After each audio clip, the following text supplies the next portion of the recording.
students, how are you? And hope your preparation is going on, because today we are leveling up ourselves with top 100 PYQs and important questions. So before starting the session, I want to know that am I audible, clear and visible to all of you, so that we can start the session without any interruption, right? So let me know that how are you, and hope your preparations are going on very good. Okay students, so basically this is the platform Deeksha Vedantu, where you guys get all the classes very efficient for your class 10 journey, right?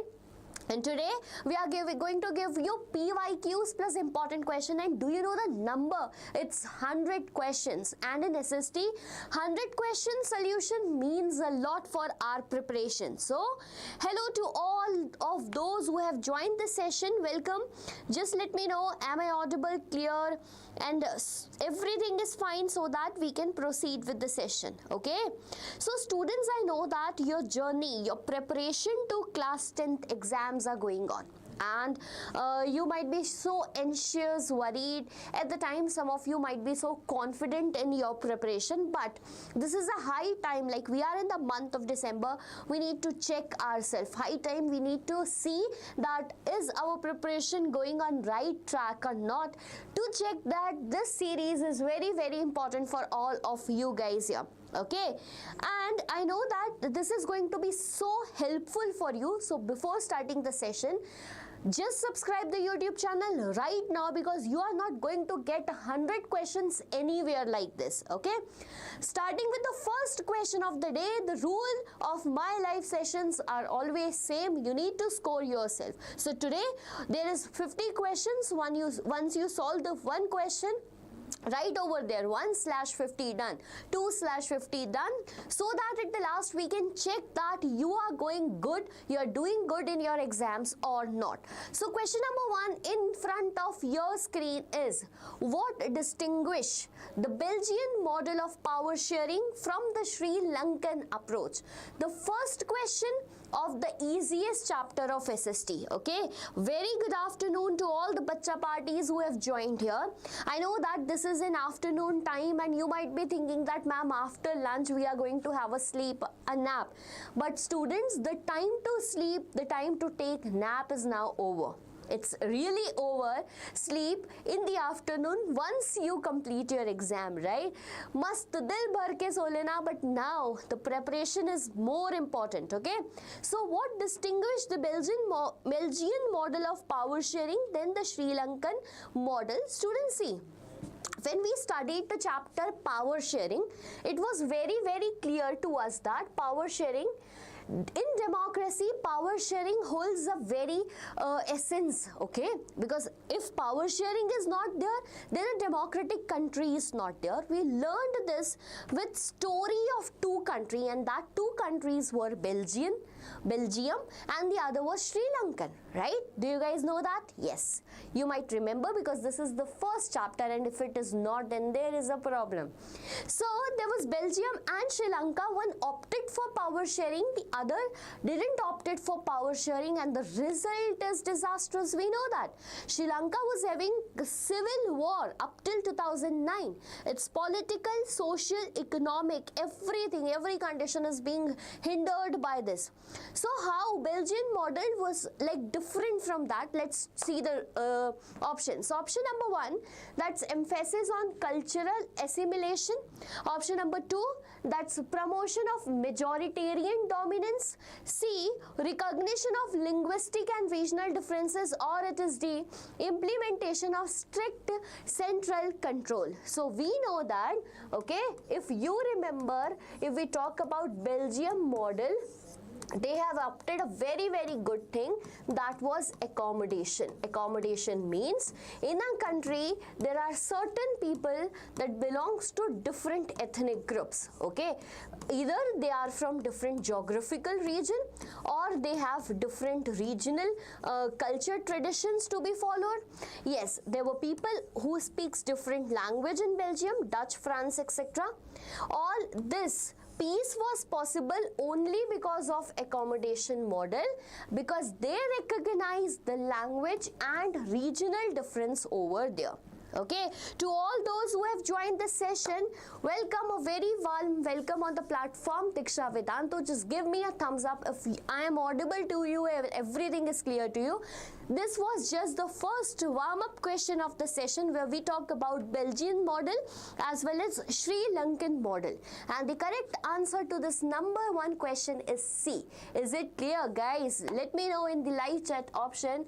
Be attentive as well as be participative, because if you will speak, then I'll get the problems you are facing in SST and I will be able to solve it. Okay, so moving to the second question of the day. Second question is very interesting, and what happens now, the CBSE has added competency based questions, and we guys are so worried about reading everywhere competency based questions in the YouTube videos, and everywhere in school teachers are making us feel like, oh, competency based questions are there. Basically they are just directly from NCERT, but the way of asking question has been made a little difficult, right? And we need not to worry from that. That's very easy. So like this type of question can be considered as competency based question. Question says that USA, Spain, Switzerland and Australia. Okay, read it again because the nations are very important. USA, Spain, Switzerland and Australia. When Santosh was asked to pick the odd one out of the above four countries, he picked Spain. Now see how crazy the question is. They are asking that Santosh was asked to take out the odd one out. He picked what? Spain. Which is the correct answer? Why would he choose Spain? What is the reason for that? Options are, my bachas. A, it is holding together federation. Why? Was Spain having holding together and other having coming together federation? It can be a possibility. B, it is only country that has a federal structure. C, only country that does not account for regional diversity. Or it's D, that all the states in Spain have equal power and can rule above the central government. Just let me know what was different in Spain. And do you know, like there are certain many countries in the world which opted for different forms of government, right? Which opted for different form of government. Just let me know. In the power sharing chapter, you have seen that there are two types of government. Two types of government. And what are they? So basically a government can be either unitary government or it can be either federal government. We know that in unitary government, what happens? All the powers, pay attention my dear students, all the powers lies in one single hand. It lies in what? One single hand. Rather here the powers are being distributed between the government, different levels of government. Is it clear? So now the example of what? Federal government here is USA. Then we have Switzerland and then we have Australia. Do you know one trick to remember all the countries in our book? Okay, that is federal. USA. For USA, it's America. S for Switzerland, A for Australia, and Spain. Spain, what you can see here, why Santosh choose Spain, do you know guys? Because Spain is a unitary country, okay? Okay, Spain is a unitary country. It only country that does not account for regional. Okay, this one is not correct, this one is not correct. Spain have equal powers and can rule above this. Okay, this is correct because this is the only country that do not account for regional diversity. It do not believe in sharing powers among the regions. Get it? Give me a thumbs up. Ma'am, please Urdu में पढ़ाइए बेटा. मुझे उर्दू नहीं. I don't know even Urdu. How can I teach you? Sorry for this, but I don't know Urdu. Okay? Chalo. Is this one clear to everyone? Easy question, tricky one, just in the format, not in reality. Okay? Next question here is, which criteria? Now pay attention bache, be active everyone. Give me the answers. What is the correct answer to this question? Which criteria determine the recognition of political parties by election commission? Okay, again, once again, which criteria determine the recognition of political parties by election commission? From the very important chapter of SST, political parties. Do you know it holds a high weightage? 5 mark question, question for sure, and one MCQ for sure. You will remember this, that Tanvi Ma'am has told me this, right? So options are: A, party's history of electoral victories; B, party's alignment with specific ideologies; C, the party's financial resources and assets; or it's D, the party's electoral performance and representation across states. So I guess every one of you can answer this question. Very easy, from the chapter Political Parties. Which criteria determines, right? You might have heard that Election Commission is a body, okay? Election Commission is a body that organizes the election for Lok Sabha, okay? Again, for Lok Sabha and state legislative assemblies, okay? Srijit Tiwari has given me the answer D, and Nasir, you have given me the answer as C. Okay, like guys, let's check this. Warm welcome to everyone. Good afternoon. And yes, the correct answer here is D. Because what happens now? Every party needs to be registered. Pay attention. Every party needs to be registered with the Election Commission of India. Okay, it is an constitutional body. Its mention is given in the Constitution and given the responsibility to organize free and fair elections for Lok Sabha and state legislative assembly. So yes, it recognized the political parties either as a national political party or as a regional political party. But how? On the basis of their performance. Like you guys, like consider you are in a class, okay, and your teacher consider you as a topper or an average student. How? On the basis of your performance in exams, right? Is it true or not? Chaliye. Mr. B's, hi, hello and welcome on the platform Deeksha Vedantu. Everyone is here. Now our session will be quite interesting because we are going to solve top 100 questions from SST today, and the next question is here in front of you. Okay, assertion and reason. Now it is in the form of assertion. Reason, I have not given the option. You guys are reading it throughout the year and you know what is option A, B, C or D. So read the question very nicely. Question is assertion. One party system can be more efficient in a multi-ethnic country like India. Is it true or not? Reason for this is one party system can make decision quickly without having to negotiate with other parties. What do you think? Okay, what do you think is the correct answer to this fourth question of the day? Nasir, mera naam, my name is Tanvi Pahuja and I am your SST faculty on this platform of Deeksha Vedantu, where we exclusively teach for class 10 students.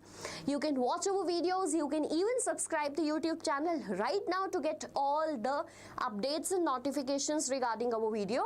Okay, so do that as a priority and meanwhile answer this question. Very easy, assertion and reason. You know, always the options are such that option A, which speaks that yes, A and R both are correct and R is the reason for A. Okay, it can be the answer. Option B says that A is also correct and R is also correct, but R is not the reason for this. Get it? We have option C, which says that A is wrong and R is right. And the option D, which says that A is right, however R is wrong. So anyone who judged both, what do you mean by both?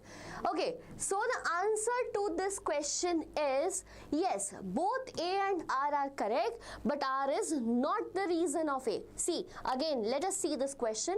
One party system can be more effective in multi-ethnic countries. I am sorry because I have given you the wrong answer. No, this statement is not correct. Option assertion is not correct. I thought that there is one multi-party system. Okay, so A is wrong, but R is right. Very good. Very good. To the student who just gave me the answer C, I'm sorry I confused you, but you were very right. Somewhere in my mind there was multi-party. So A is wrong because multi-party system is effective in a country which have ethnic diversity like India. Got it? Okay. So A is wrong, but R is right in this question. Yes, Shridit, you were right, my dear student. Chalo. Moving to the next question, anyone who is having doubt in this question can ask me right now. We'll clear that out, okay? And the next question in front of your screen, very easy one, because today we are doing top 100 questions. And we don't want only and only MCQs to be done. We have certain, I have put some important 2-marker or 3-marker question also in between. And the question was, why was Rowlatt Act of 1919 passed, or what was it? Okay. Pay attention.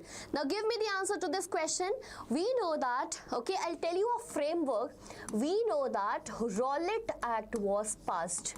Okay, Rowlatt Act was passed in the year 1919. All those students who know the answer, type it as fast as you can do right now. Everyone, very warm welcome. Ram Ram, repeat. Okay, you want me to repeat that? I'll repeat that once we do this. Okay. Where do you live? I live in Bangalore. So we have Rowlatt Act of 1919. Do you know that it was hurriedly passed, very fastly, it was hurriedly passed. Pay attention. It was hurriedly passed by, who passed it, my dear students? Hurriedly passed by Imperial Legislative Council. Okay, it was hurriedly passed by Imperial Legislative Council. We know that. Why was it passed by the British government? Because British government said that, yes, it was also referred as Black Act. Very good, very good. Who said this? Who said this? Manish said this. Very good. Yes, it was referred as Black Act, and it said that all the political, okay, all the political leaders will be arrested. Will be arrested for how many years, bacha? For 2 years without a trial. So pay attention. I have given you the keywords and you don't need to miss all these keywords in your exams. Shivan, hi, very warm welcome on the platform. Deeksha, Vedantu, to all those who have joined it. Very good. You are participating and it's very good, right? Let's move ahead. Only 6 students. Ew. Why it's ew? It's something like that. It's okay, yaar. I will get 50, 60 someday. No issues. You guys will share it with your friends and definitely we are going to get it. You enjoy studying. That's more than enough for me. Okay. Coming back to the question now 5. Then what is the issue? No issue. You study now. Don't worry about that. So what are the criteria to recognize a political party as? Very important question. Again from political party chapter. Little bit lengthy one. A factual one to remember those numbers, but easy. We know that who recognize a political party as a national or what we can say state party. So this is election commission who recognize it. So bacha, this is election commission who recognize a political party either as a national political party or as a state or regional political party. Now anyone in the live chat option who remember this option, right? Do you guys remember this or not? Just let me know. Okay, what are the options? So basically, a national political party is a party who secures 6% of total votes. Pay attention. How many percent? 6% of total votes in general elections too. Where? In general elections to Lok Sabha. Everyone here is for spamming, but no one here is for answering. I can understand. What B? Where is the B answer? For which question you are answering it as B? Okay, okay. 6% to the general elections to Lok Sabha plus 4 seats. Okay, 4 seats in Lok Sabha.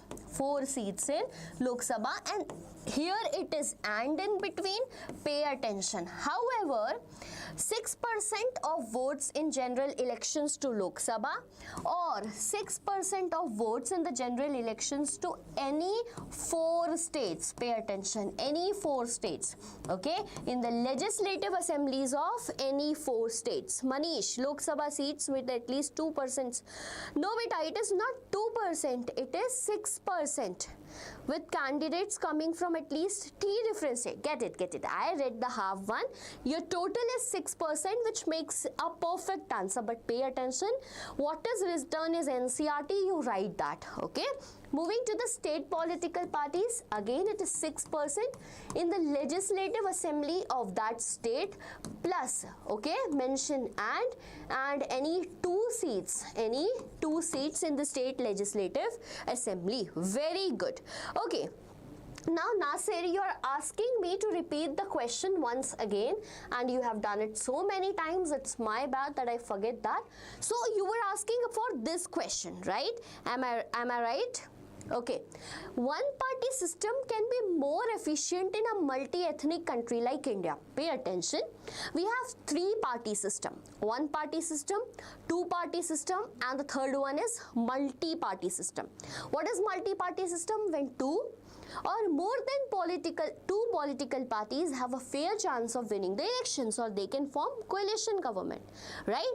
So when we have a country like India, is it possible that one political party system will exist and it will be good for us? No. Because we have different regional diversities. So A was wrong, however R is correct, because what happens when we have only one political party, beta? We have one political party, the decisions will be quick, because we not need to ask everyone in decision making. Now just let me know, is it clear to all the students out here? Yeah, Manish, you're very correct. This is C. I am from Kashmir. My name is Khushbu. Okay, Khushbu. My bad. As your name was Nasir here, I was pronouncing it. I'll call you Khushbu now. Okay, Khushbu? Is the question clear? Chalo. Let's move to the next one. Seventh question of the day. Pay attention. We have 100 questions for the day and we will try to solve all of them. Radha. Hello beta. Only 2 students participate. Arey, why are you taking care about the number of students? You take care about your studies now. So, 7th question of the day. Everyone here in the screen, observe the picture given below and answer the following question. You know that picture based question comes in your exams. At least 2 will be there in MCQ list. Okay. So, what is this picture depicting? Second question, this democracy fulfilling its expectations in practice? Or third one, do people only prefer democracy because it is morally correct? Students who all are here in the live chat option, do you guys remember this picture is from which chapter? Tell me right now, this picture is from which chapter, then I will tell you the answer to that. Hi Radha, hi, I have seen your message and even I greeted you. Very warm welcome. Pay attention on studying and answering the correct option. Okay? Chalo, just let me know beta. This picture is from which chapter, if you guys remember? Other than this, I think that you guys remember nothing and now exams are near. What you are going to do, I don't know. Ma'am, abhi syllabus pura nahi ho raha beta. When is your syllabus going to complete? Kumar Aditya said outcomes of democracy. Very good beta. Now it clearly makes me understand that you are studying. Yes, this chapter, it is chapter outcomes of democracy. Sorry, outcomes of democracy. From this chapter is the picture about. Okay. What this picture is depicting, my dear students? Question can comes likewise that this picture depicts that. Pay attention. The picture depicts that in democracy there are certain pressure and demands that are thrown in front of government, Get it? Is democracy fulfilling its experience in practice? Do you know? Do you think that what is right now going in country like Indigo flights delay, then we have Red Fort attack and everything? Do you think that democracy fulfilling its expectations in practice? No, clearly right, we don't think that.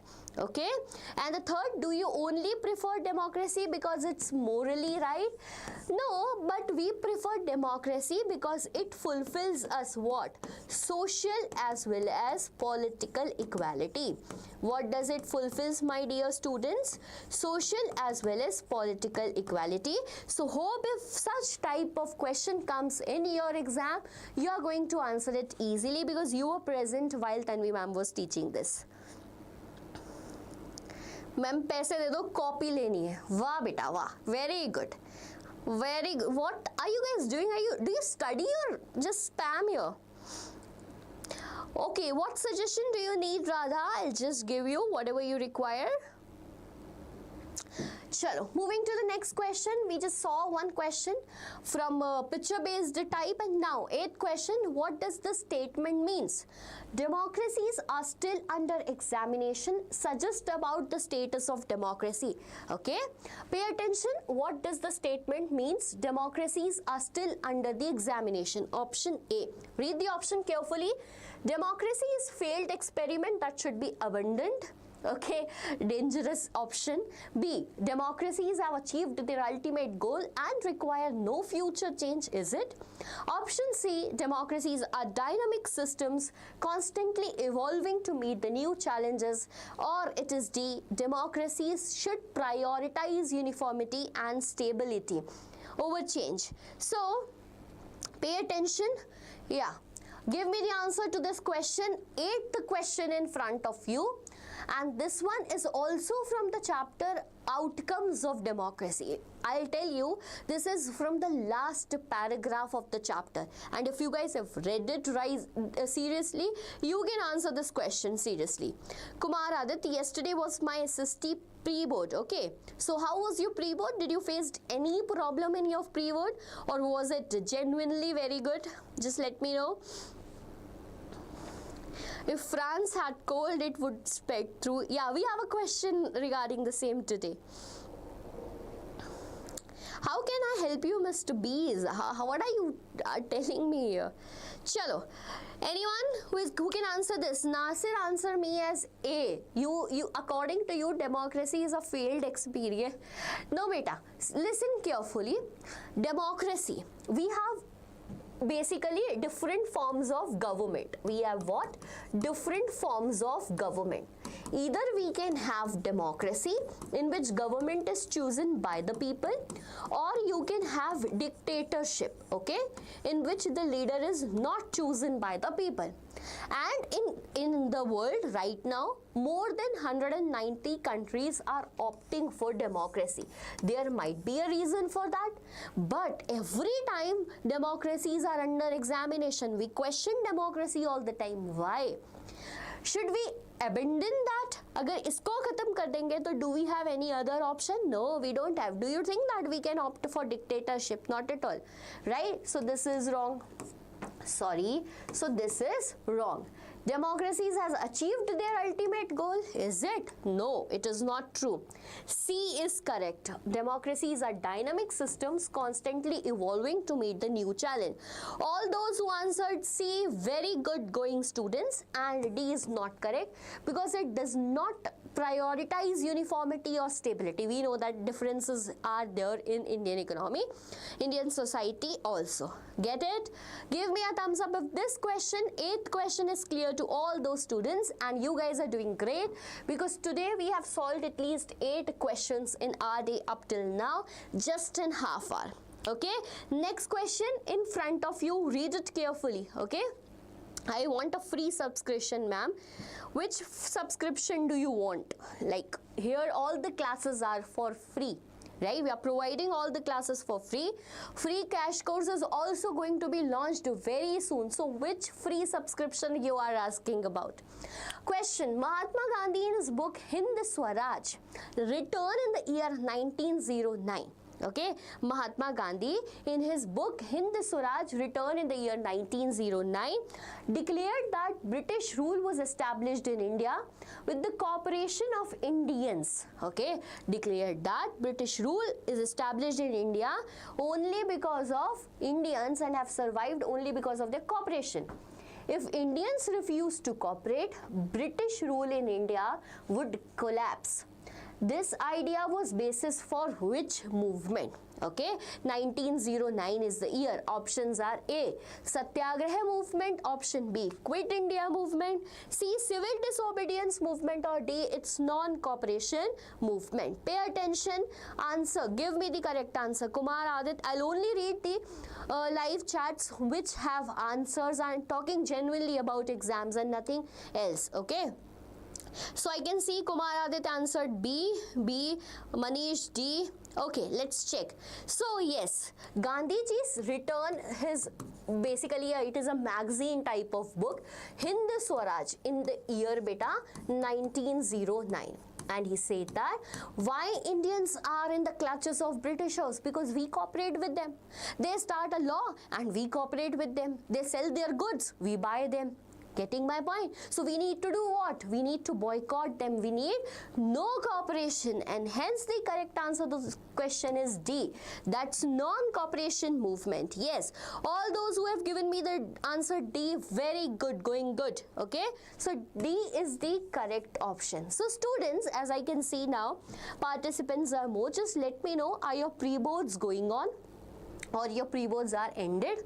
Do you guys have one pre-board, or school do you guys have two pre-boards? Okay, just tell me, what are you facing right now? Any problems in your studies, in your pre-boards? Okay, why B is not there? Beta, Quit India movement was started in the year 1942. Okay, it was started in the year 1942, and this was started in the year 1919. And the name itself, non-cooperation, Gandhiji said that now we should stop cooperating with the Britishers, and the basis of this was to boycott.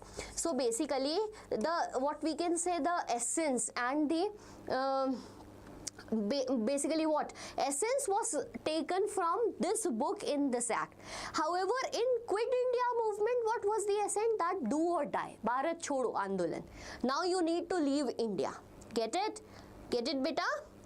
Okay, no issues, no need to say sorry. Just check yourself, correct yourself whenever you are making the mistakes.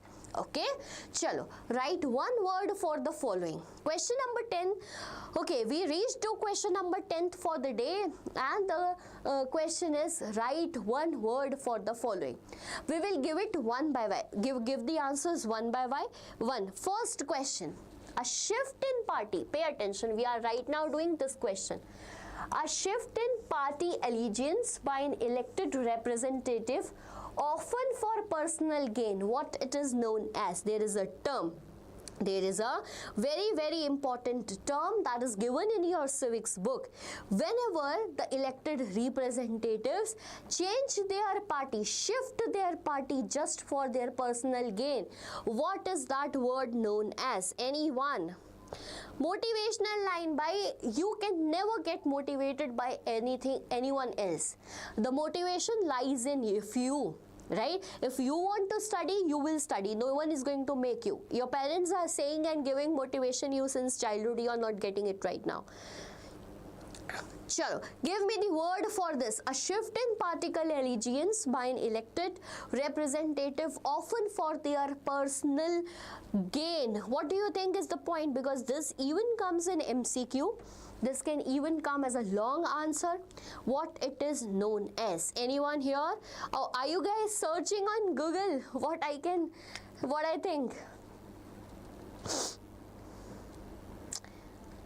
A shift in party allegiance by an elected representative, often for personal gain. Manish, where are you going? Don't you want to study? You are saying me bye. Acha, so I'll tell you the answer because you are guys not giving me the answer. So, shift in party allegiance by an elected representatives means defection. Now, what happened? There was a loophole in Indian politics, and the constitution has not provided any solution to that. But realizing it later, this was done. Right? What happened?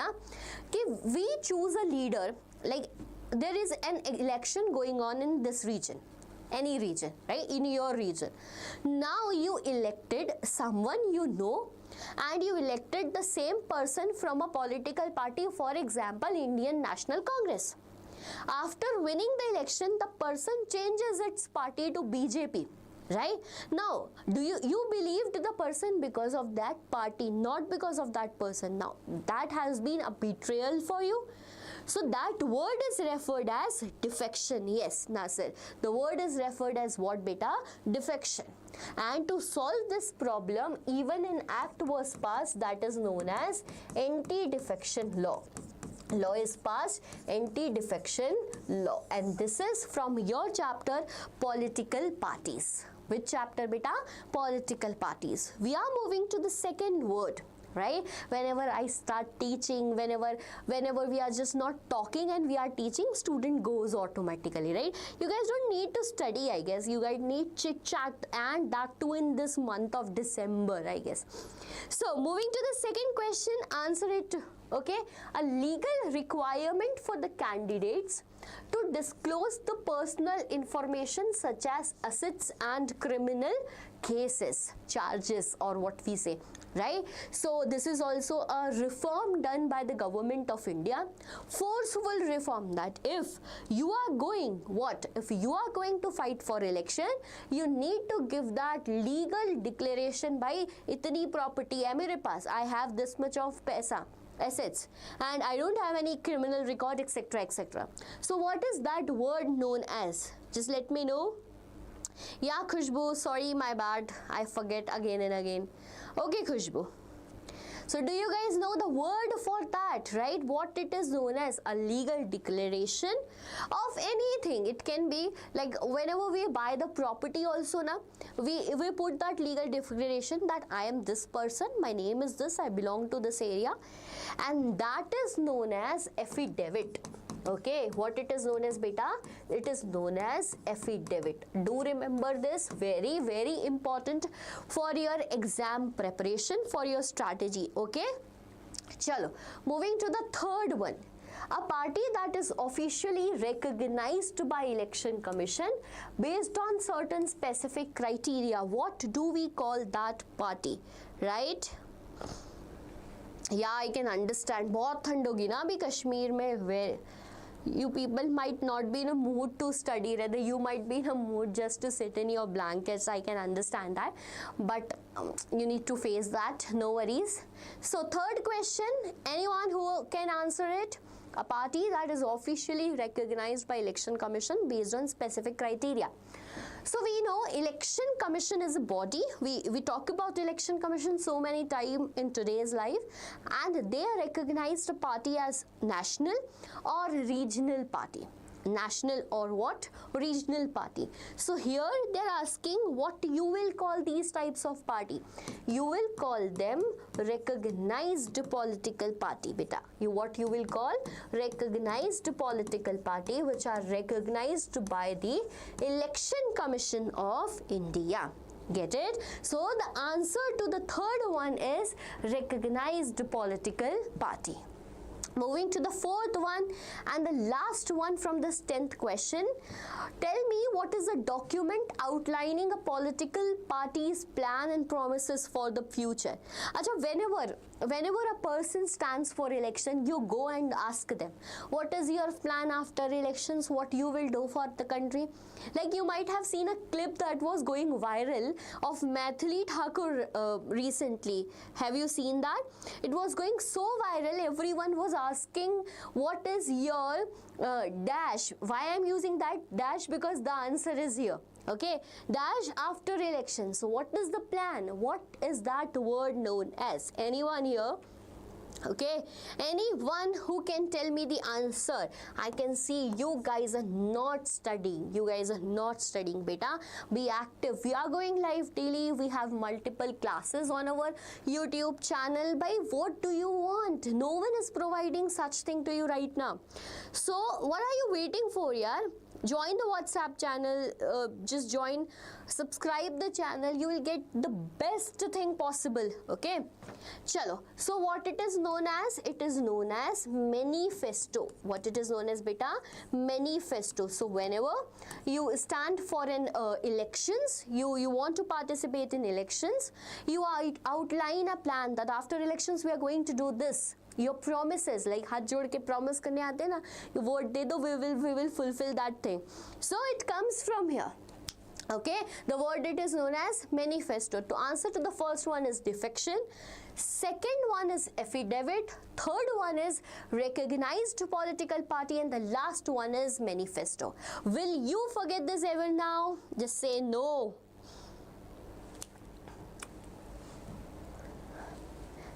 Chalo, yes, manifesto. Very good, Khushbu. And this is how I remembered your name. 11th question of the day. What does the following picture depicts about the center-state relation? Very important. Federalism is one of the important chapter. What does this picture depicts about the center-state relation? And you have this picture, a caricature of Atal Bihari Vajpayee they have made here. Yeah. So options are A, state plead for more powers. B, state have equal power. C, perils of running a coalition government. Or it's D, none of these. Yes, Kanak, here we have more of MCQ questions, and somewhere in between I have added some subjective questions. You can answer here, you have in front of you. Yeah, beta, just answer the question you have in front of your screen. So, what does the picture depicts about center-state relation? This is taken from the chapter Federalism. Caricature of Atal Bihari Vajpayee. You can see that he is sitting on a throne, and in the throne he is taking what we can say support of some people over here. You can see the faces. So, because of this support is possible that he is able to sit on this throne. What does it means? That states are pleading for more power, or the states have equal power, perils of running a coalition government, or it's D, none of above. What do you think is the correct option? So, we know that in 1990s, pay attention, in 1990s, the political situation of India was totally changed. It was totally changed, and we have seen a new era of coalition government. And Atal Bihari Vajpayee government was the first government that has formed what? NDA, National Democratic Alliance, and resulted in a coalition government. No, Kanak. It's not A, it's C. Perils of running. Like, what is perils? The positives of running a coalition government. Because he had coalition, he has made coalition with the other parties, it was possible for him to rule. Otherwise, previously what happened? Just after 13-15 days, his government was lapsed. Okay? Get it? Yes, Namaste Mohan, very warm welcome on the platform, Deeksha Vedantu. Answer to the questions that are given here, okay? So, the correct answer to this question was C. Get it? Just let me know, give me a thumbs up. Is it clear? Chalo, very good. You guys are doing very good. Whoever is making mistakes, pay attention while reading the question, and no worries, we will make the next question as correct, okay? Just try, do not stop to try, okay?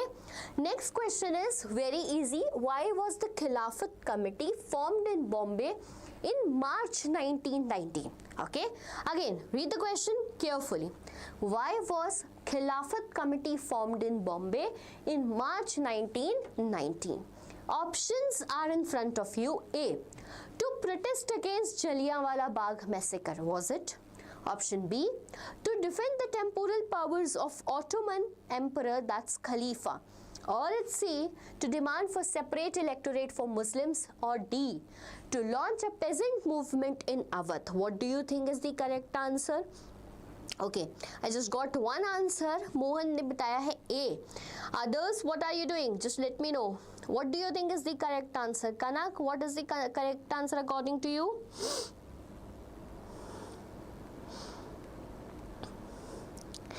Up till you are giving, okay, Khushbu, bye bye. Why, beta, where are you going?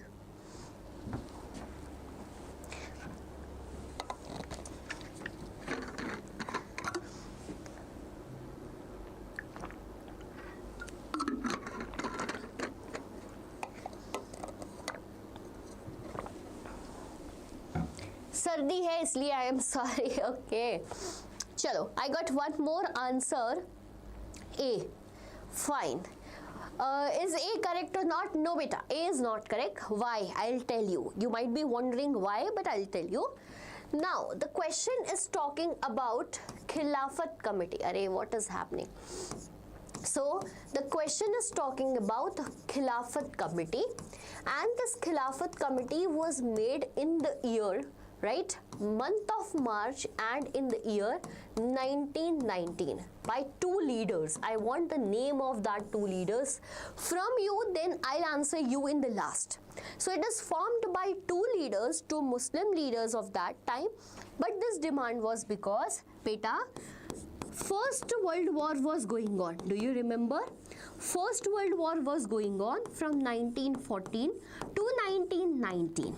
Okay, what happened? There were two groups in the First World War, Allied powers and Central powers.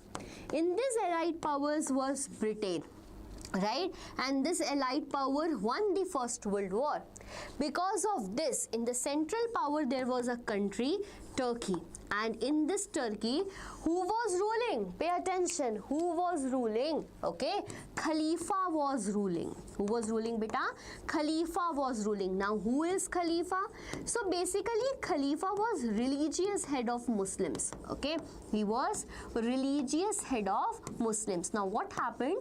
When their power was taken, the Muslims all around the world get agitated, and so was done in India.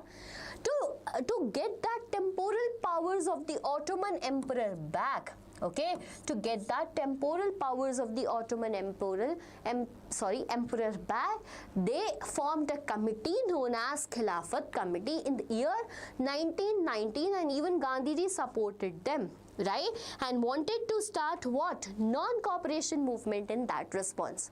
So everyone out here, did you get that? YP is the correct option to this question, okay? So I guess Mohan, now you know, right? So you know now, get it? So this is the correct answer, and after that even non-cooperation movement was also started. Question number 13 here, right? Pay attention, read the following and write the single term for it. You just need to give the answer in one word. You might be thinking, ma'am, are we in class 6-7? But I'm just making your concepts clear, right? So that you should know whenever the long questions or MCQ comes from the same topic. So read the following and write the single term for it. The Constitution of India, okay? The Constitution of India provides freedom to profess and practice any religion to all its citizens. Again, what? The Constitution of India provides freedom to profess and practice any religion to its citizen. Even it prohibits discrimination on religious ground. In our Indian Constitution, what is the word for this? Anyone? Anyone here? What is the word when our Indian Constitution provides freedom and prohibits discrimination on the religious grounds? You guys have right to profess, practice, propagate any religion, any religious practices. Why? Because India is a which type of country? Fast, I want the answer. India is a, you should read the preamble carefully. You should read, right? In 9th class we have read it, in 8th class we have read it, and everyone is thinking the answer, beta. Because India is a secular country, okay? Because India is a secular country. Indian Constitution says that, okay? Again, pay attention. Indian Constitution says that we have freedom to profess, okay? We have freedom to profess. What is profess? Like professor teaches you. Similarly, you can teach your religion to anyone. It happens now, we teach that भाई हमारे धर्म में ऐसा होता है, हमारे यहाँ ऐसा होता है, हमारे घर पे ऐसा होता है. Do we do that? Yes.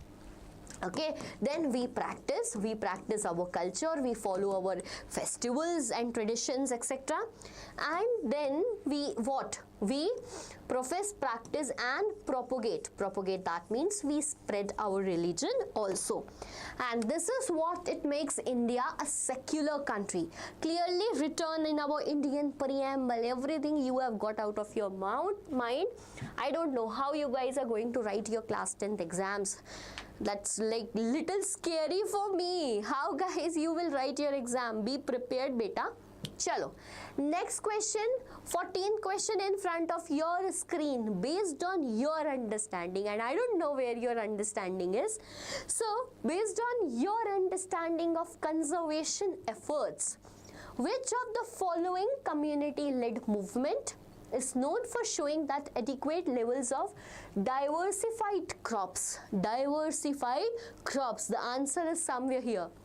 Production and are responsible and economically viable without the use of synthetic chemicals, right?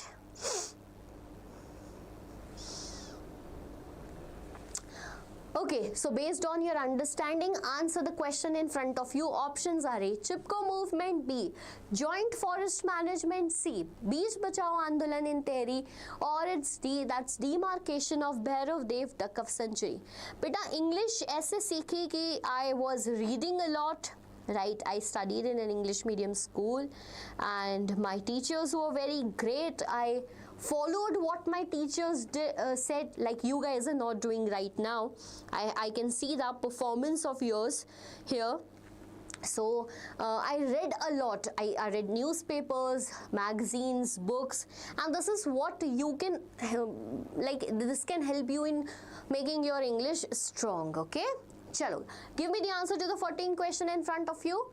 Basically, this is from the chapter Forest and Wildlife in India. The most and the difficult task in SST is, I guess, to remember which question is from which chapter. Because we have more than 19-20 questions in the list, right? And we even forget from which topic is the question. And that's even a problem sometimes, okay?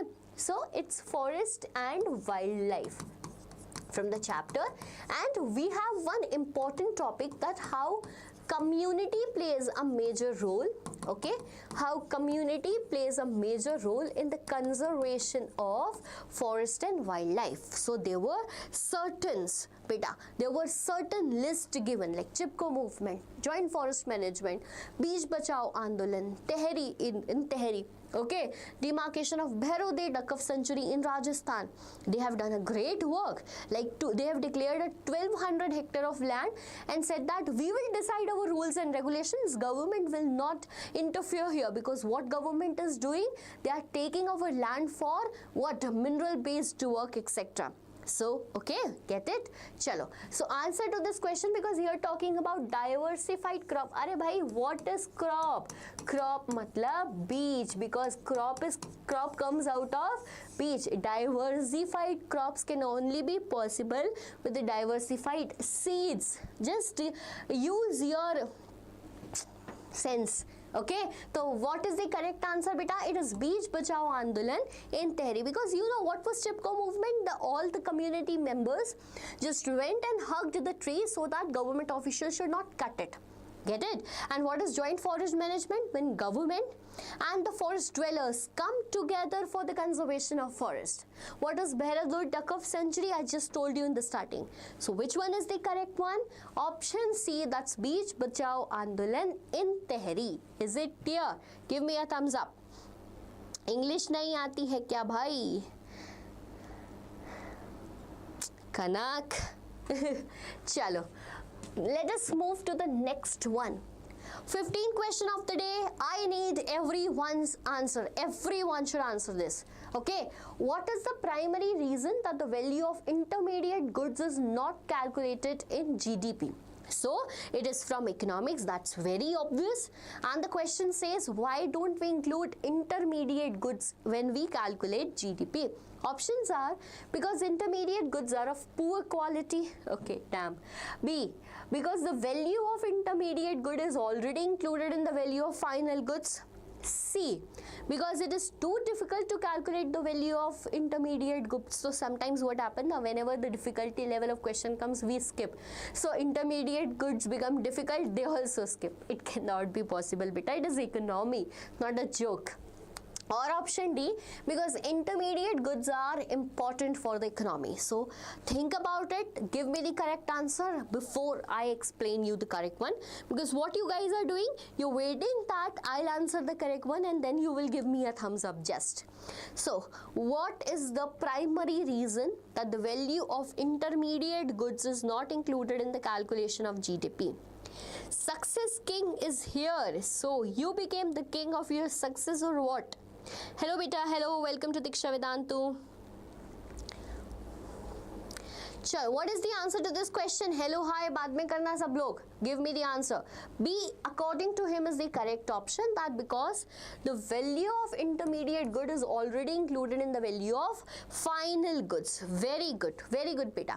So in economics, This one is from the chapter Sectors of Indian Economy. In economics, we calculate what? GDP, that's gross domestic product. Anyone who knows the definition of GDP?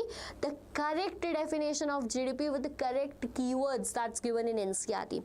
Type it right now. I want to see who knows that. Okay, so economics, we calculate GDP of different sectors, like different for primary, different for secondary, and different for inter. Now see, with the help of example, yes beta, B is the correct option. You are very, very correct. I am just giving you an example. For an example, there is a farmer, right? There is a farmer who grows what beta? Wheat. Now this farmer gives sell the wheat to a merchant. Sells the wheat to a merchant, right? Now what they are selling? Wheat again.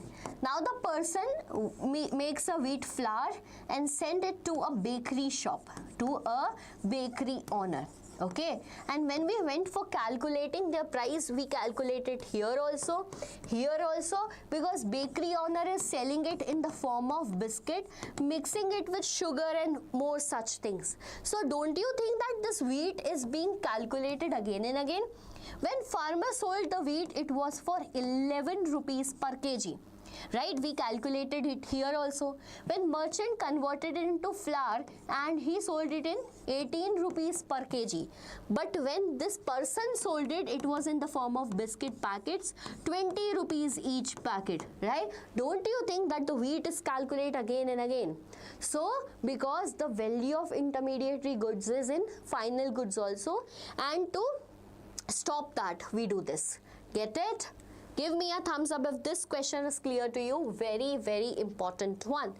16th question, beta. 16th question. Which of the following statements are true regarding the actual performance of democratic government? Okay. Again, this is from Outcomes of Democracy, the most confusing chapter. Acha, what do you think? Is Outcomes of Democracy an easy chapter, or you find it a difficulty? Like, I find that chapter as boring. So boring. What do you think? Is it easy? Chalo. Reading the question meanwhile, which of the following statements are? Pay attention to the words like true regarding the actual performance of what? Democratic government. We have first point. They are often slow and less effective in decision making. Is it correct? Okay. They are not always very responsive. Not always very responsive to the people or free corruption. This is the problem. They have a good record. Pay attention. They have a good record when it comes to sharing information with the citizens, or they often ignore the demands of majority of population. Choose the correct option. 1 and 3, 1, 2 and 4, 2 and 3, or all of these. Chalo, batao jaldi.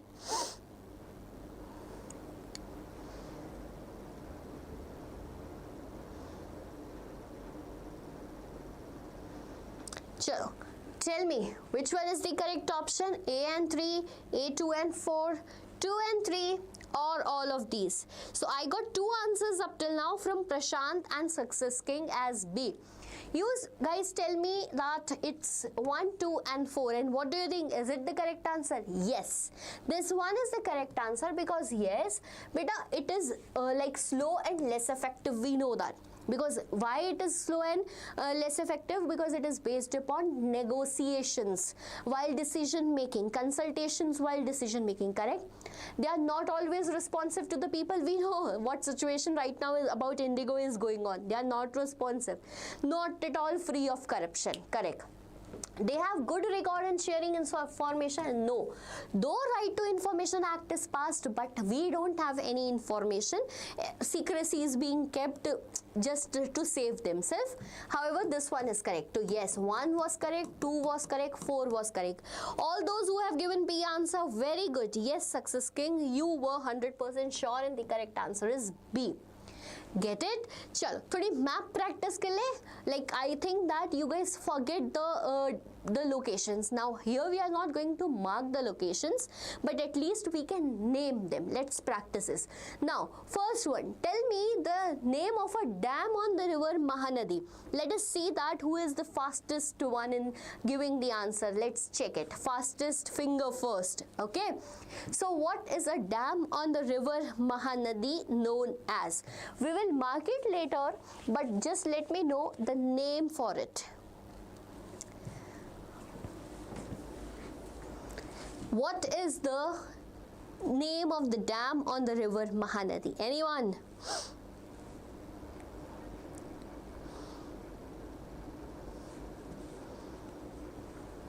नहीं आ रहा किसी को? Anyone who knows this?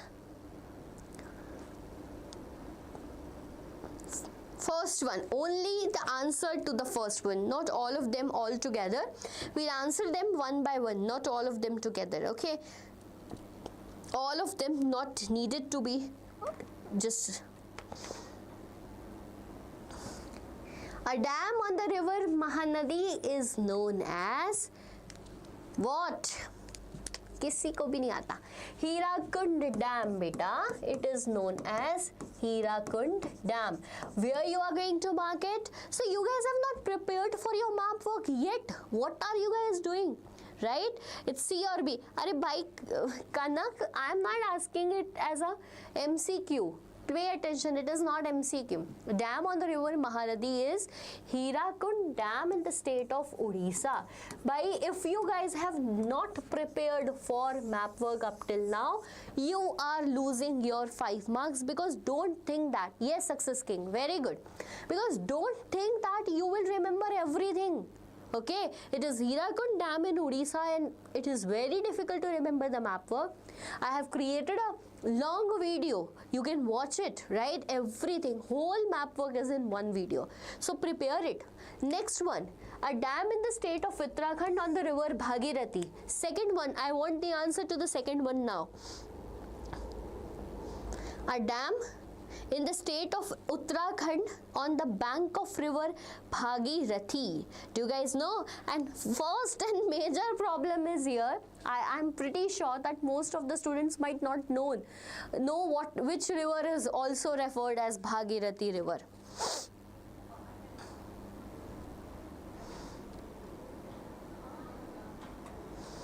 Jaldi batao. A dam in the state of Uttarakhand. Dam in the state of Uttarakhand on the bank of river Bhagirathi. By this is very pathetic situation. This is Tehri Dam. Okay, Tehri Dam, and Bhagirathi is basically river what? Ganga. Dev Prayag. After Dev Prayag, Bhagirathi is known as Ganga. Before it, it is referred as what? Bhagirathi. Okay, so it is in the state of Uttarakhand on the river Bhagirathi. Tehri Dam, highest dam of India, and Hirakund is one of the longest dam of India. Question can come like this also, okay, which is the longest dam of India? Mark it on map. And if you don't know, how will you mark it? Right? Will that be a problem? That will be a problem, beta. What are you guys doing? Chalo, third one, a major sugarcane producing state. Now this one is easy and I want the answers. This one is very easy, right? Tell me, which is the major sugarcane producing state of India? A state in India which produces majority of sugarcane. This type of MCQ comes from the chapter Agriculture. From your chapter, beta, what? Agriculture, major sugarcane producing state. So, which is the state? It is what? Okay, it is not Gujarat, beta. The sugarcane, it's not Gujarat, it is Uttar Pradesh. Okay, remember that the major sugarcane producing state is Uttar Pradesh. However, because majority of sugarcane industries are moving towards south. Why? They are moving towards south of India, Maharashtra, Telangana, Hyderabad, because the sucrose level, pay attention, because the sucrose level is more in that area. Okay, so no, not Gujarat, Uttar Pradesh. Acha, next one, leading producer of rubber. Now rubber is very, very important. It is helpful for various industries, production of various things. Tell me, Yes, Prashant, it's Uttar Pradesh, UP. Very good, Kanak. You get the answers when I tell you only. Okay. No worries, beta. No need to say sorry. Just learn from here and do not make the mistake again, because what is important that we learn from this type of YouTube videos. We are going live just for your learning. So don't make mistake in the final exams. Here, the making mistakes is bearable.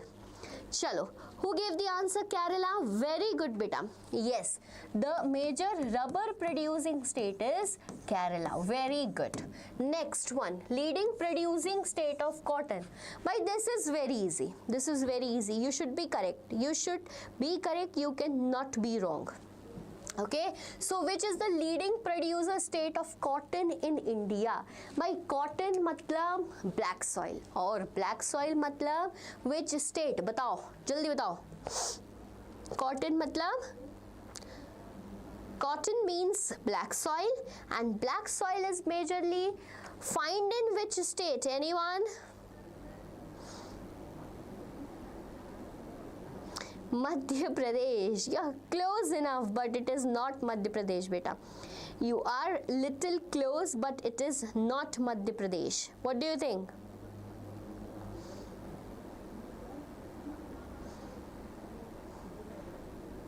You are little close, but this is not Madhya Pradesh.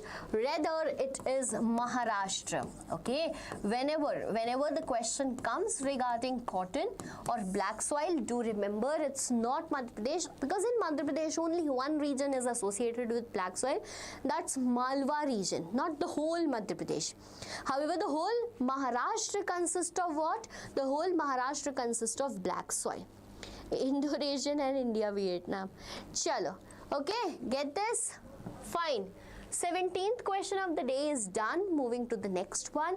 Bhai, बढ़िया question है. दिमाग लगाना है. Pay attention. Just keep your mind. Be concentrated over here. Fine. Match the following events or terms in column A and column B and give the correct description to this. Column A, which talks about Satyagraha, Bardoli Satyagraha, Hind Swaraj or Gudum Hills Rebellion. However, option column B talks about some details given here. You are going to read it right now and you are going to give me the correct option. I am not reading it all for you. Options are here, A, B, C, D. Give me the correct answer to the question number 18. We need to solve 100 questions, beta. Give me the answers fast. B and then China and Indian. What China and Indian? Prashant?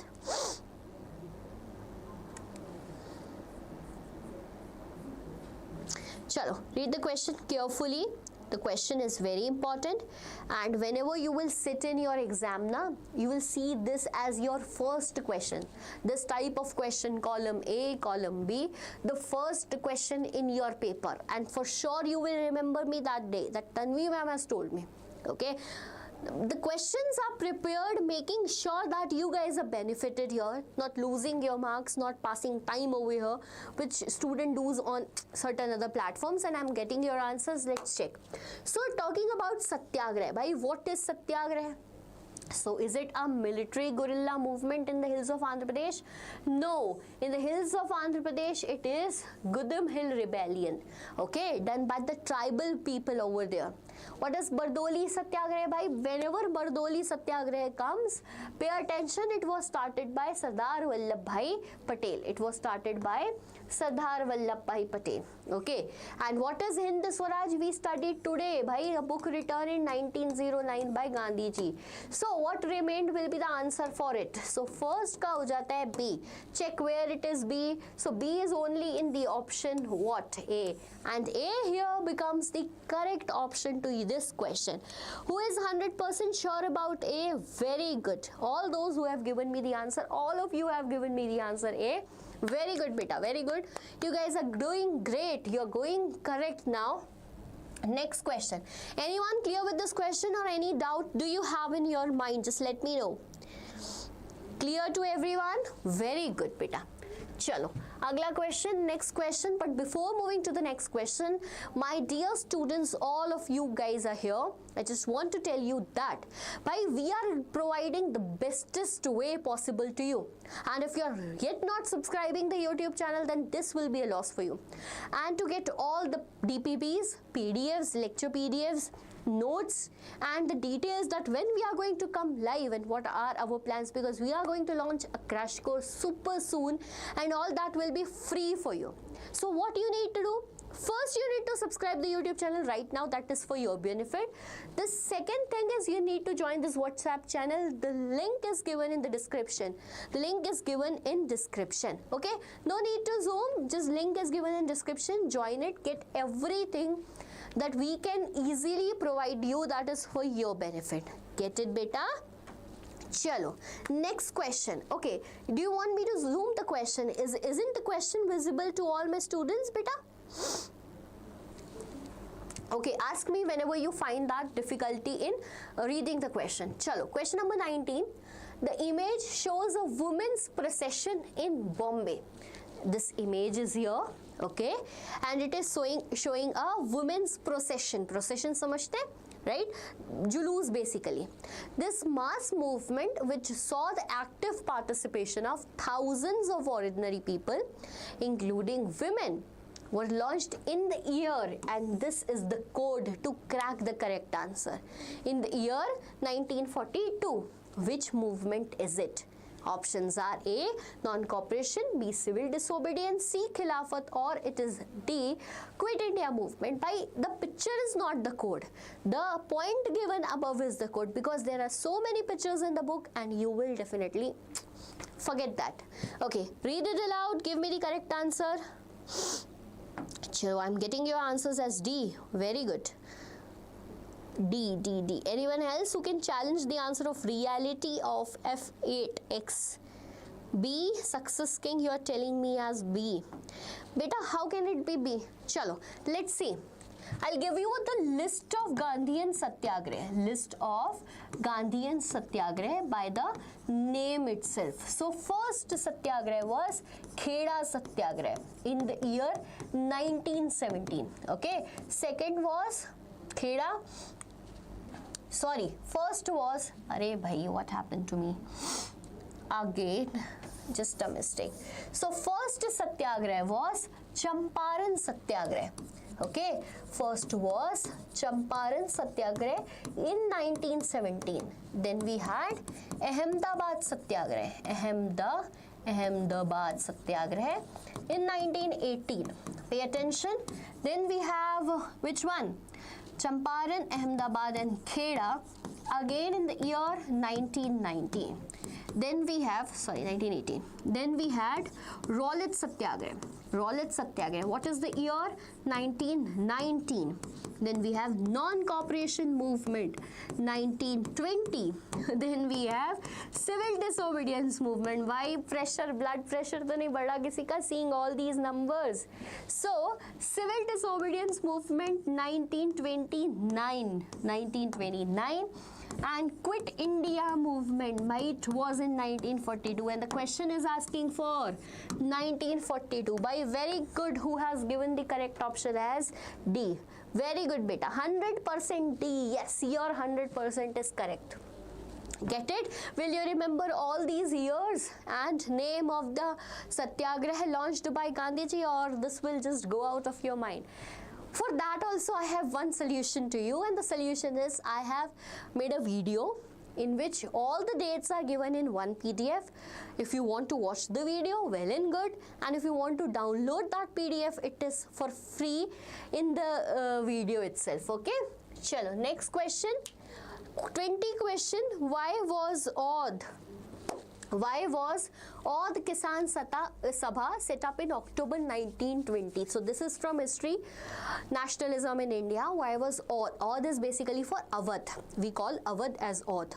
Okay, the Audh Kisan Sabha set up in October 1920. Options are A, to demand Purna Swaraj for India. To demand what, beta? Purna Swaraj for India. Option B, to organize peasant against the oppression of talukdars and landlords. C, protest against the Rowlatt Act, or it is D, to lead the tribal movement in Andhra Pradesh. I'm checking your answers. Meanwhile, you write it. Okay, it was 8th August 1942. Very good. You are so accurate and correct for this. Very good. हाँ भाई, blood pressure, history increases blood pressure for sure. Okay, reality का answer है A, प्रशांत का answer है D. Okay, get it? चलो, now I will tell you the correct answer because you guys have not. Neither it is D nor it is A, beta. Why was Auth Kisan Sabha set up in October 1920? Why A cannot be the answer, I am telling you, because here they are talking about Purna Swaraj for India. कब हुआ था पूर्ण Swaraj? When was Purna Swaraj demand? Purna Swaraj was demanded in Lahore session of Indian National Congress in the year 1929. So it has no link with this October 1920. A is not correct. 100% A is not correct. Get it? Chalo. Next, to organize peasants against the oppression of talukdars and landlords. Bhai, Auth Kisan Sabha. Kisan. What is Kisan? Peasant is a Kisan. Why don't you guys just judge it? Right? So, sense wala question tha, common sense yaar beta. So it's B. It's not against Rowlatt Act. Just don't go to the ear. Rowlatt Act was for political prisoners. For political prisoners. Okay, tribal movement in Andhra Pradesh, this was in Gudam Hills, but this was in the year 1928. Sab golmaal ho gaya. The question becomes a jalebi questions and you got confused. A, B, C, sab bol do bhai. Acha, very good. No worries. So B is the correct answer. 100% sure you were wrong this time. No issues. Learn likewise. Like how I speak while answering to the question. Acha, yeah, okay, this cannot be possible. This happened in that time. This is how you need to study history. Because this is the only way we can remember history. Otherwise, history is a vast subject and everything goes out of the mind. Okay, so speak while you study, beta. Speak while you study. That is going to help you in your exams. Next question, because we have solved 20 questions for the day. A victory. Why victory? Solving 20 questions from SST is itself a victory. But the next question is little subjective. You just need to give me 2 keywords. I need 2 keywords, very important keywords, which you are going to write in your exam. And the question is about what was the idea of Satyagraha according to Mahatma Gandhi. Then I'll tell you the detail. First, you tell me the keywords. What does Gandhiji means by the word Satyagraha? Right? Break down Satyagraha. Sandhi vichhed karo now. Use Hindi. Sandhi vichhed, Satya par agrah. So depends on what 2 words. Tell me. Meanwhile, I'm drinking water. Give me the answer.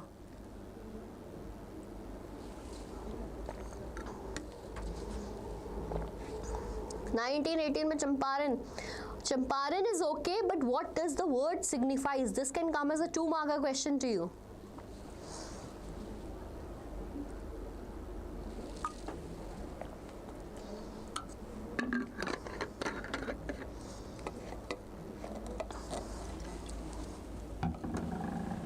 Sure, I'll tell you. Okay. So, Satyagraha. Pay attention. We are here talking about the word beta Satyagraha. And Satyagraha comes from 2 words. Satya par agrah. That means, so pay attention. Gandhiji, right? Gandhiji went first to London for the studies of barrister.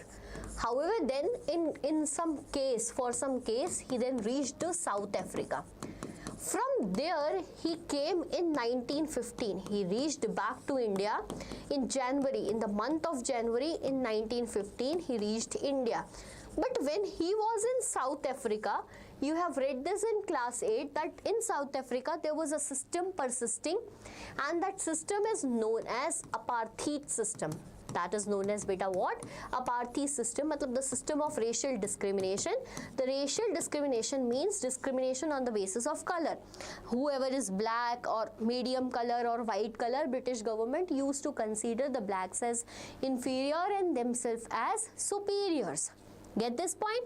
Now, apartheid system was there, and Gandhiji there launched a kind of protest, that was satyagrah, based upon two things, and the two things are truth and non-violence.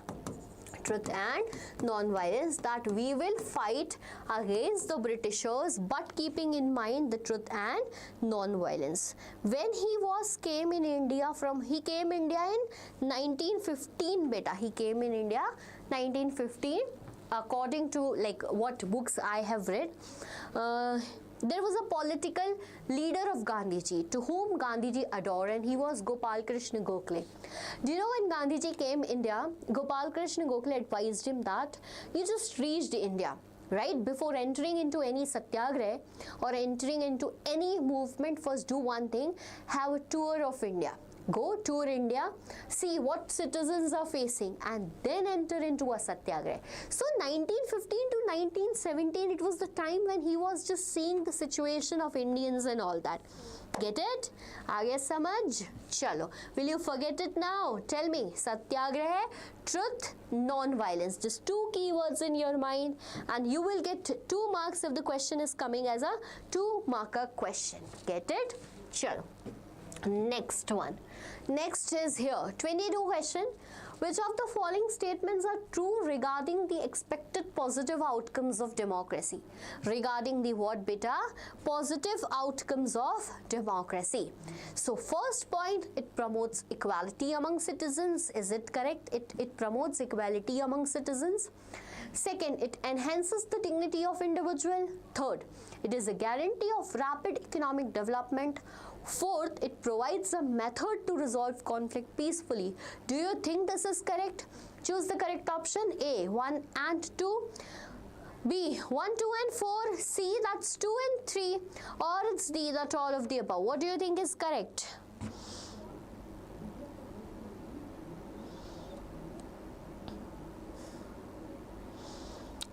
Jaldi batao, which is the correct answer to this question? Chalo, I am getting the answer B or C. Acha, B with a fire.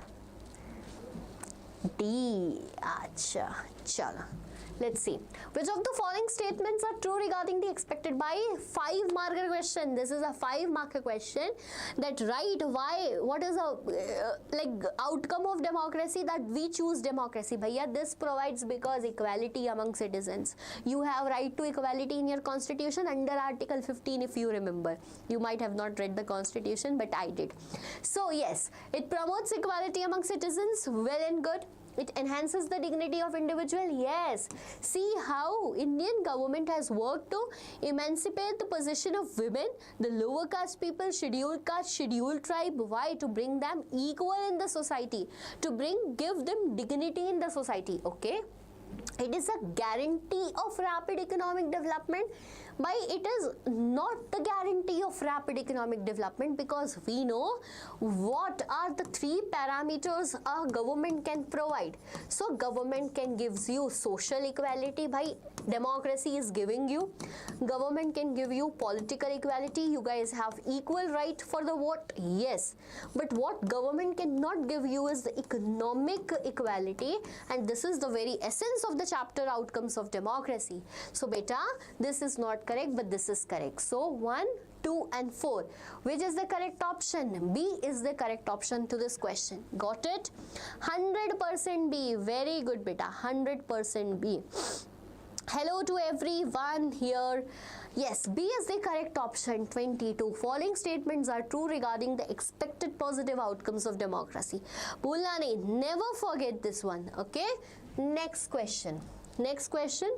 Consider the following case and choose the correct option. Now this one is also a study comparing all democratic regimes and all dictatorial regimes between 1950 and 2000. Crazy study. I particularly found this study is very interesting.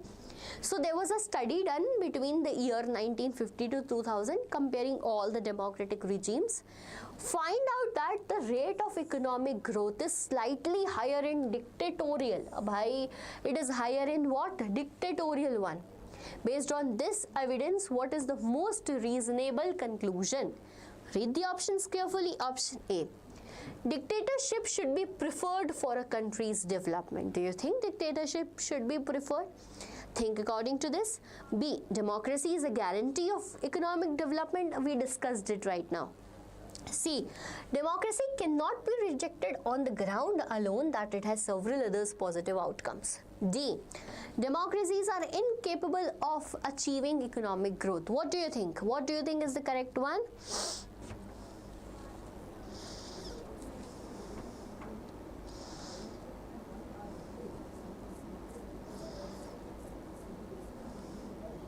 Correct Kanak I just saw गलती हो गई तो क्या हो गया, देते रहो सही आंसर. आई रेड इट बेटा, सब मैं रीड कर रही हूँ, don't worry. Which chapter is in question? So this is again from the chapter Outcomes of Democracy. This is from Outcomes of Democracy.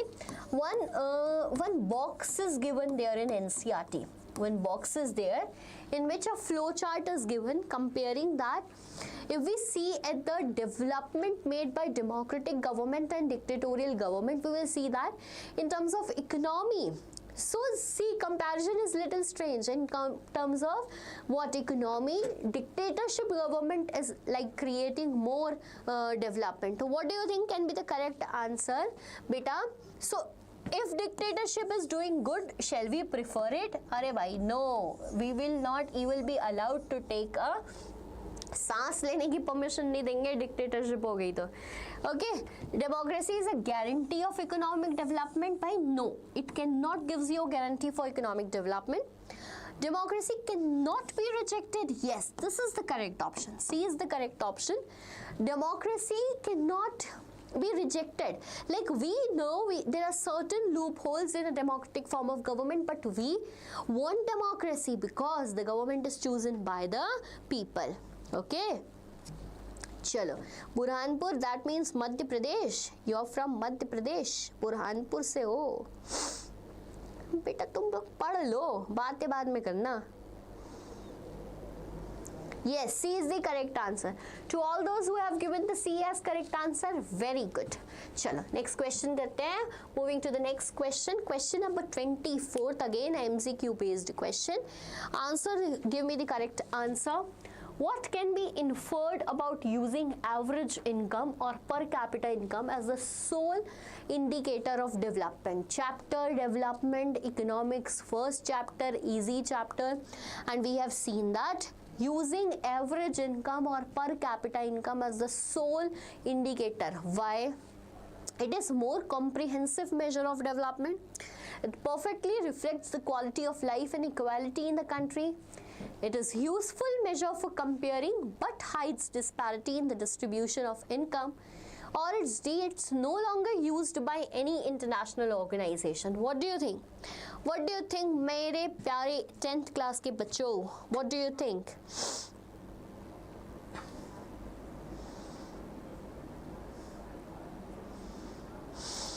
C, I can see you are giving C as the correct option. Do you think this is right? Definitely 100% right as per your language today. So yes, see, what is average income? So basically what happens now when there was a task, let us compare the countries. We know that we call some countries as developing countries. We call some countries as developed like America, India like developing, and our neighbor country as underdeveloped country. On which classification? On the classification previously done on the basis of income. So the first thing they choose was total income. But we know that there are countries with so many population, there are countries with small population like Japan, but they are far developed. So the comparison was not very good on the basis of total income. Then we opted for beta average income, and average income's formula is total income upon, pay attention, it is total income upon total population. But what happened? Same problem was there. The average for the countries were good for comparing them, but it hides disparities. Yes, it hides disparities, and this average income was the basis for World Bank की report. Very good.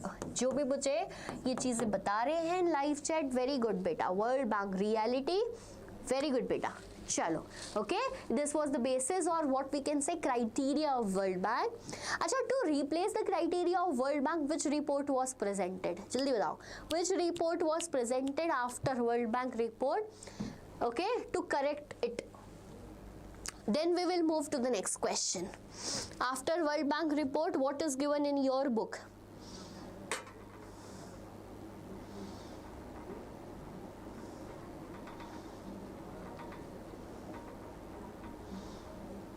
Ma'am, class 10 matlab hamare boat. Yes, your boat, but we are also there along your way. HDI, Human Development Index. Very good beta, you know it. Good. Chalo, moving to next 25th question. Match the following events or terms in column A and column B with their correct description in the column B. Match it. Option says that, and this one is from an interesting chapter from your history book, Print Culture in the Modern World. So boring chapter na, but no worries because no option you have. The question will come from the chapter. Erasmus, Samvad Kaumudi. It is Kitagawa Utamaro.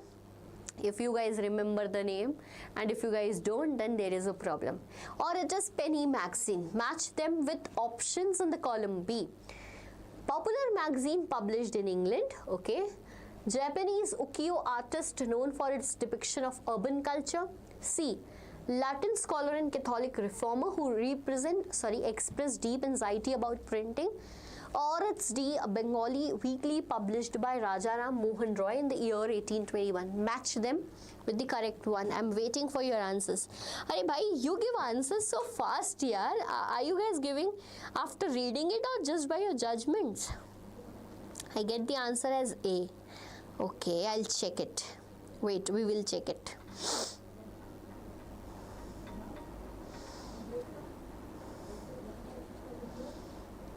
At the rate. What is this answer, at the rate? I don't have at the rate in the option.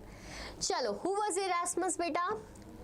Who was Erasmus? A Latin scholar and Catholic reformer who expressed deep anxiety about printing. Is it correct? So Erasmus was a person, like Martin Luther was a reformer. Do you know that? Martin Luther was a reformer. He published a book and pasted the copy in front of the gate of the church, and like he was talking about reforms to be done in Catholics, and the groups was referred as Protestants. Now in Christianity we have two groups, Catholics and Protestants. How it came like this. But Erasmus was also a reformer, but the views of Erasmus was quite different from that of Martin Luther. While Martin Luther was considering printing as a positive one, Erasmus said that अरे नहीं भाई, this is not good. So one का तो हो जाता है C. So where is one C? Where is one C? Where is one C? Here it is. If you know one only na in the list, then everything is sorted. But what if you don't know the Erasmus one? We'll move to the next. Samvad Kaumudi beta. It is a Bengali Samvad. Like you can see here clearly, which is sometime like referred as a Bengali word. Samvad Kaumudi is a Bengali weekly published by Rajaram Mohan Roy. So for the second one it was D. Third, Kitagawa Utamaro is a painting made by Japanese artist. Penny magazines are like penny, like it was bought by the people in penny, like less rupees. Okay, so which is the correct answer? C is the correct answer, and you guys give the correct answer only when I tell you. And writing there 100% sure. Very smart students, very smart students. Very good. C is right now. Yeah, ab to C is right, I know. Next question 26. Identify the appropriate options to fill in the empty boxes regarding different type of industrial pollution. This one is from manufacturing industries. Very important. Now, how to solve this type of questions? Here is a question mark. You need to choose appropriate from those options. Question mark for air pollution. What can come? What causes air pollution? Then the pollutant is hot water, and this type of pollutant is an example of which type of pollution? Question mark. Options are in front of you. A, chemical waste causes land pollution. Undesirable gas like SO2, CO. Carbon monoxide, thermal pollution. Chalo. C, agriculture runoff, noise pollution, plastic waste, water pollution. What do you think? What do you think is the correct option? बताओ जल्दी.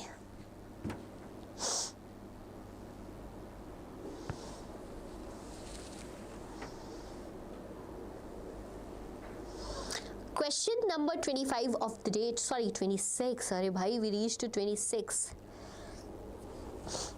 F option ही नहीं है बेटा. What is the correct option to this question? So appropriate options in the empty boxes: pollutant and type of pollution. Pollution is a topic which we are reading since childhood, right? When I was seeing the 10th class book first time, and I saw that pollution topic in class 10th boards, but when I saw that students are making mistake in that, then I understood why CBSE has put such topic in class 10th, right? So we consider sometimes these type of topic as easiest one, but they are difficult too. Okay, so air pollution is genuinely, is it caused by chemical waste or undesirable gases? Pollution means anything undesirable in the environment. It is in air, land, water, etc. So yes, it is caused because of SO2, carbon monoxide, sulfur dioxide, and when hot waters are released from factories, they create which type of pollution beta? Thermal pollution. So which is the correct option? B is the correct option. Can I see who answered me as B? Very good. Chalo, Kanak and Success King, Reality, very good beta. All those who write it as B is very correct. Next question. Next question is here. Which of the following statements best evaluates the primary reason why the economic strength of a country is measured by development of its manufacturing industries? Okay, read it once more. Which of the following statement best evaluates the primary reason why the economic strength of a country is measured by development of its manufacturing industries? A, because manufacturing is only sector that generates employment, is it? I don't think.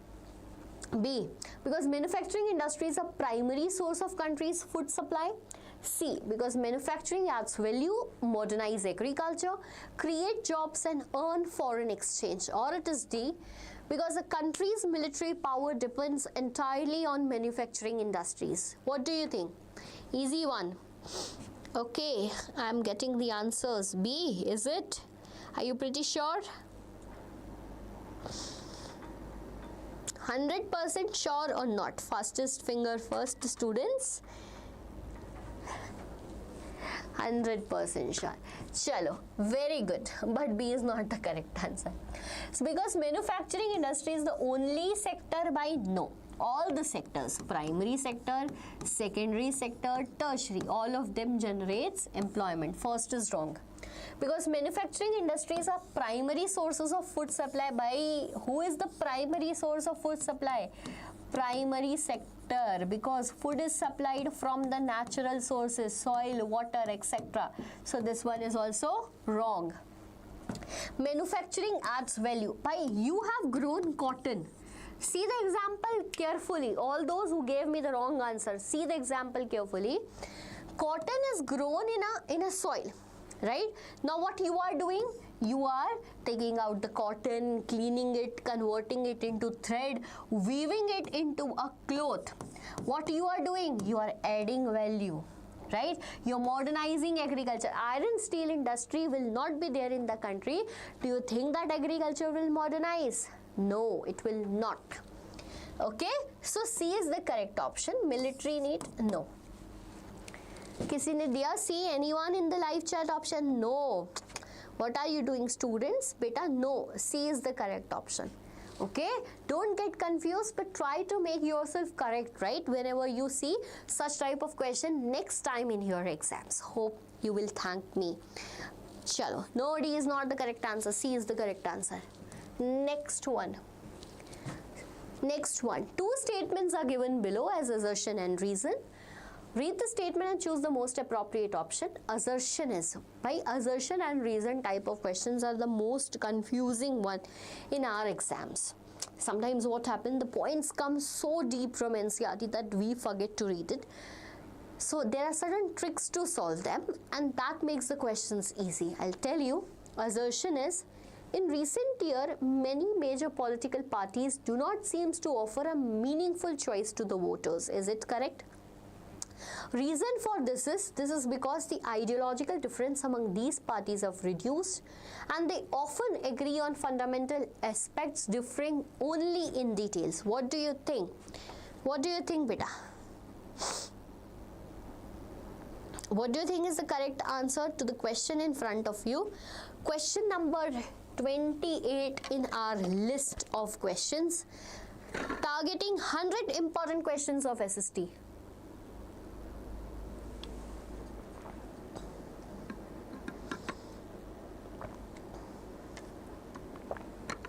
Any answer to this question?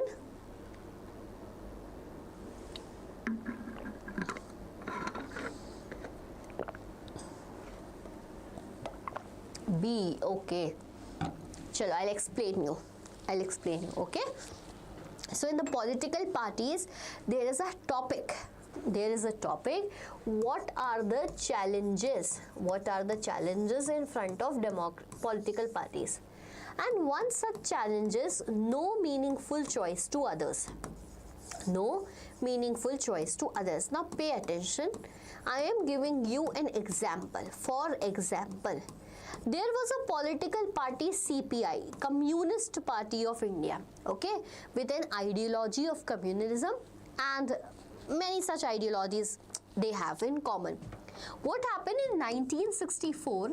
This party got split, and now there are two parties. One is CPI and the other is CPIM.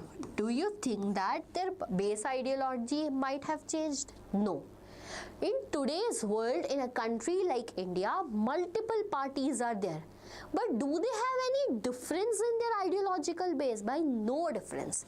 Because all of them are following the same criteria as they got evolved by splitting like this. So, yes, this one is correct. No meaningful choice. Do not offer. Correct. Why? Because the ideological difference among these have reduced. There is no difference. The thin line has been not there now. So both A and R are correct, and R is the correct option. Yeah, explanation to A is the correct option. Simran Chaudhary, very warm welcome on the platform Deeksha Vedantu. So my dear students, which was the correct answer to this question? A was the correct answer to the question. Chalo, moving to the question number 29, a little subjective one after solving so many MCQs of the day, and the question is, rise of political parties is directly linked to the emergence of representative democracies. First tell me, give the answer in yes or no. Do you think it? Is it yes or no? Support the statement with suitable argument later, but just let me know, do you think this or not? So, the rise of political parties. What? The rise of political parties are directly linked to what? A type of government that is known as representative democracy. Very easy, which this is somewhat we studied in class 9th also. Anyone here who can explain me this statement giving a suitable argument, or else do you need explanation from my side?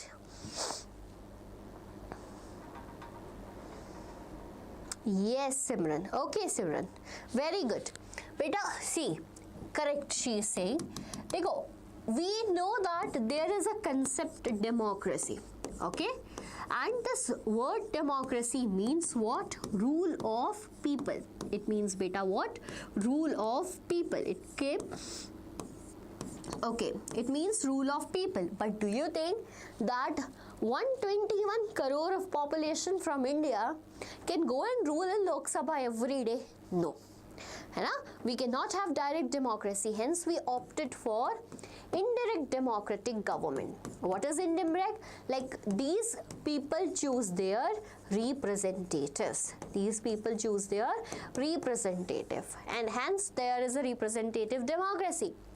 And that representative democracy can only be possible when you have political parties, because the group of people in India have different ideologies and they follow all those representatives on the basis of that ideologies, and these ideologies are represented by political parties. Like you might have seen people in Indian democratic system, some just follow BJP, support them, some follow Indian National Congress. Why?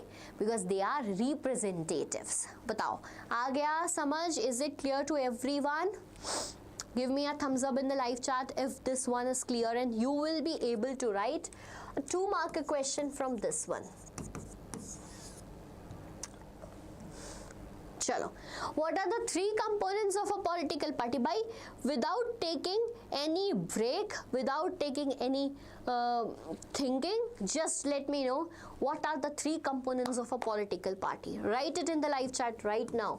3 components of a political party. An important question going to come in your exam, either in your pre-board or in your final exam. I am 100% sure this will be asked in some of the format, or it can be in MCQ, it can be in 2-marker also, or it can be in 5-marker also. What are the 3 components of political party? Anyone who knows the 3 component of political party? Vaishnavi, very warm welcome beta. Yes, you were correct, Vaishnavi. There is a direct relation of political parties and representative democracy. Yes, ma'am, I see. Okay, so what are the 3 components of a political party? Anyone? Leaders, active members. One more, Simran. Very good, very good. Leaders, active members, and one more, followers. Very good. Yes. So there are 3 components of a political party. One is a leader. Like when we talk about Indian National Congress, Rajiv Gandhi comes in our mind. When we talk about BJP, Modi ji comes in our mind, right? When we talk about different political parties in your area, we talk about AAP, right? Then Kejriwal comes in our mind. So yes, basically the 3 components of political party are leaders. Then we have active members. There are certain members who are very active and participates on the work. And there are some people who are followers, like you might have seen in the rallies, right? People riding a bike in like backside of the rallies, going along with the leaders. They are considered to be as followers. Very good. Chalo. So we have what? 3 components of political party: leader, active member, follower. You're sorted 2 marks here. Question number 31. Kerala has a better human development ranking than Haryana despite having a lower per capita income. This is from a table given in your development book, that Kerala has low per capita income but high what? Human development rate. So, which of the following is a primary responsible for it? Options are A, higher industrial growth in Kerala. Option B, better provisions of public facilities like health and education. C, greater agriculture production in Kerala. Or it's D, higher number of urban centers in Kerala. What do you think? Give me the correct answer. Arey, very good. I'm getting your answers. You guys have started giving me the answers. Others, you guys can challenge the answers here.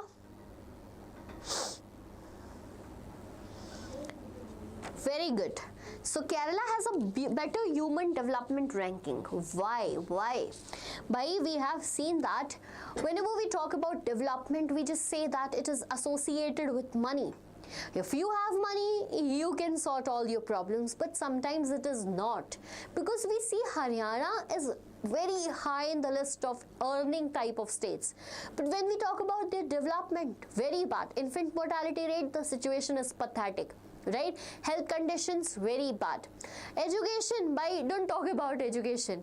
So why Kerala has a good human development index? Beta, because it provided better public facilities like health and education. There's certain schemes provided by the government that states what? That states beta what? It states some of the things like better education, providing food for free or at a minimal cost. Like if we talk about PDS, public distribution system, we studied in class 9th. Do you know that PDS system was very well implemented in the state of Kerala? Do you know that? Hi Rohit, hi, you're back here. I can see that my SST pre-board exam is on 10th December. Okay, I get it. And today it is 8th of December. So how is your preparation going on? So long I have not seen you in my live sessions. I guess you might not be knowing the time. So we are going live daily at 1 p.m. on the channel. So have a please keep a track on when we are going live, and we can be helpful likewise to you. Yes beta, life expectancy rate, literacy rate, everything is good in Kerala. So B is the correct option to this question. Next one, 32. Why do we use average for comparison? Okay, so first you need to tell me why do we need average for comparison. Then state any two limitations. Okay, state any what beta? Two limitations in the context of development. This question, one of the favorite question that came in many times in your exams, and the question talks about this. Why do we use average for comparison? Right? What are the two limitations here? Acha, did you guys like the session, live session, or not? You guys are just watching or not liking the session? Bhai, I am just giving my best 100 questions for you. What are you guys doing? Like the session right now. Very good trade. Okay, do that. Watch them, all of them. And today's one is particularly very special as we have very good number of questions for you. Okay. So, do you know about this? Anyone who can tell me the correct answer to this? Why do we use average? So, bhai, we use average because we want to do what, beta? We want to do the comparison between the countries. To compare the countries, right? Average is used as it is total income upon total population. So, whenever there is large number of people, right, in maths also we do use beta average na similarly. But what are the two limitations of it? So two limitations are that it hides, first one, it hides disparity. It hides what? Disparity. Like you cannot understand that how many rich people are there or poor are there. For example, if there is a nation where 10% of ultra rich people are living and the rest 90 are ultra poor. But when we talk about the average, because ultra rich people have a lot of money, so the average will be higher and we will consider that the country is growing, but it was actually not. So it hides disparity and it does not gives us the information regarding the conditions, like what are the education conditions, what are the health condition, what is the life expectancy, etc. Get it? Right? Will you able to write this 3-marker question for your exam? A definition for average and 2 limitations for average. Just let me know. Clear? Yes, beta. It is one of the important aspect. It is one of the important aspect. Very good. World Bank. Chalo. Next question. Question number 33. The Austrian Chancellor Duke Metternich once remarked, When France sneezes, the rest of Europe catches cold. Was France COVID-19? What does he means by this? Tell me the correct option. When France sneezes, the rest of Europe catches cold. Who gave this statement? So Austrian Chancellor Duke Metternich gave this statement. Options are A, France's climate was cause of widespread disease in Europe. B, the revolutionary and political event in France has a significant impact on the rest of Europe.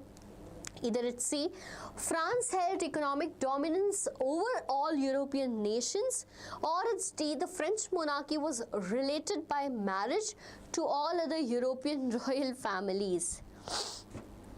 Can't say that citizens have same income. Correct beta. See, now up till now there were 11 likes, and as I asked you to do, and suddenly it became 15. That means I need to ask for subscription, for likes, or what? Do it by yourself. Subscribe the channel right now.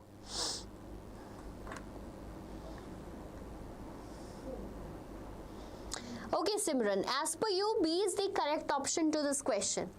So, yes, Duke Metternich was an Austrian chancellor who was even hosting that Treaty of Vienna. So, whenever France did something, now he was there to proclaim, right? He was sometime a spokesperson of Europe also. So he said that when France sneezes, the rest of Europe catches cold. That means that when France is doing something, the Europe is getting what? Attentive, attracted towards the activity of France.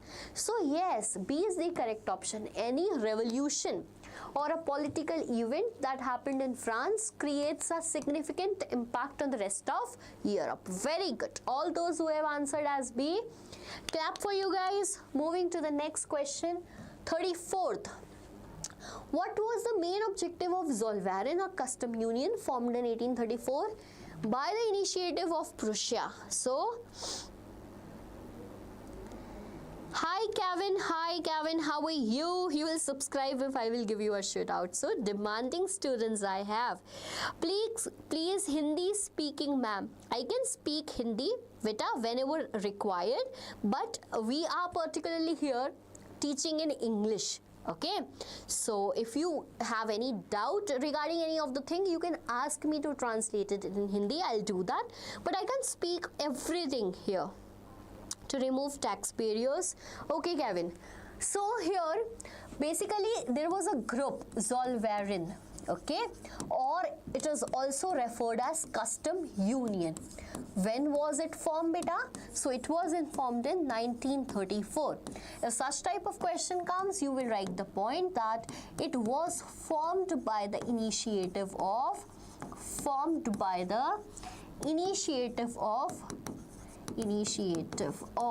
Prussia.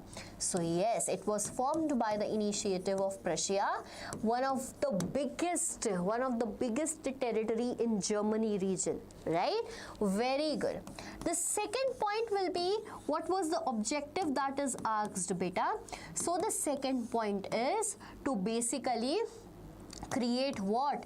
Economic liberalism. Okay, economic liberalism. Yes, and how can it will be created? By ending what, beta? Tariff barriers. Very good, as you said in the chat options. And by introducing, okay, what, beta? By introducing single currency. Like there were 30 currencies in number, and by this they reduced that currency from 30 to 2. So basically their objective was to make free movement of, pay attention, to make free movement or unhindered movement of trade, commerce and people.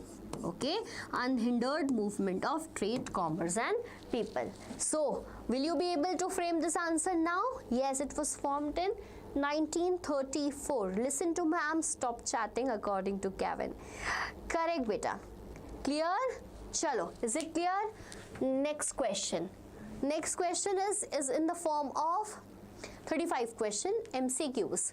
Industries that produce goods like sugar, toothpaste, paper and fans for direct use by consumers are known as which of the following? Are they basic industries? Are they key industries, consumer industries or heavy industries? Batao, which is the correct option to this question? सवाल Singh, I am not discriminating to anyone बेटा, मैं किसी के साथ discrimination नहीं कर रही. I am binded here to speak English as the channel itself says that we teach in English. You are going to write your exam in English beta. No discrimination. Why will I discriminate? Discriminating for Hindi speaking. Arey bhai, the tags you guys give us na, that's really amazing. So I'm getting you answers. Some of you are answering it as A, some of you are answering it as C. So basically, according to the nature of industry, we have divided them into either it's basic industry, key industry, consumer industry or heavy. By the question itself has the answer. So question, direct use by consumers, by consumer industry. See, basic industries are industries such as, pay attention because examples are important. Basic industries are such that, like for an example, iron, right? Or it can be cotton, है ना? Like iron is used in every work in India, for construction, for manufacturing, many more things. For starting a business, you need some machines or not. All of these are made up of iron. So iron is a basic industry. Cotton, we know clothes, designer clothes and every branded clothes. So cotton is also. Key industry, same. Key industry, iron and steel, aluminium industry, etc. Consumer industry, in which the products are such that, beta, the products are such that they are not used for any other industry. Like iron here is used in other industries, but toothpaste, will toothpaste be used by any other industry? No, the consumers directly consume them. Okay, and heavy industry, the objects which are heavy like machineries, tractors, etc. Okay, chalo, very good. Very good, Kevin. You got 77. Good, beta. Good. Next question. Moving to the next one. Like scoring good marks in SST seems like an easy one. Like it is difficult thing because everyone gets 80%, but the toppers are one who get 99 or 100% in SST, which itself is a difficult task. I particularly feel. I don't know you guys enjoy reading SST, learning SST, or you find it difficult. I don't know. Chalo. Next question. Identify the appropriate options to fill in the empty boxes. We have done such type of question earlier too, na? So identify the appropriate options to fill in the empty boxes regarding the classification of industries based on ownership. A little faster it was, but we want to wind up. Not now. We have more questions. Don't worry. Type of industry is a question mark here, and the ownership type is public.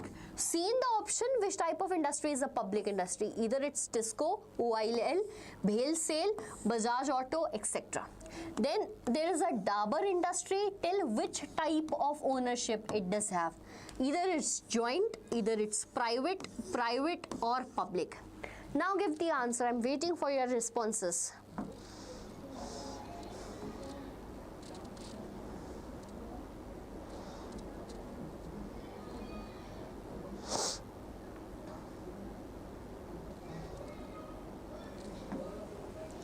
Sawal Singh is saying bye. Can you be a little more faster? Yes, Kevin, we can be a little more faster. Okay. C, A or C? Are you confused? A or C? Okay, sorry, C. C is the correct answer. Yes. BHEL, BHEL, Bharat Heavy Electronics Limited, SAIL, Steel Authority of India Limited. All these are public industries, and Dabur is a private sector industry. Very good. Question number 36. Everyone, Simran here is with answer A. Very good. Chalo. Next question. Let's be a little faster. 37. An asset that borrower owns, such as land or vehicle, and used as a guarantee to lender until the loan is repaid, is known as what? It is known as interest, check, credit, or collateral. Interest, check, credit, or collateral. Give the correct answer.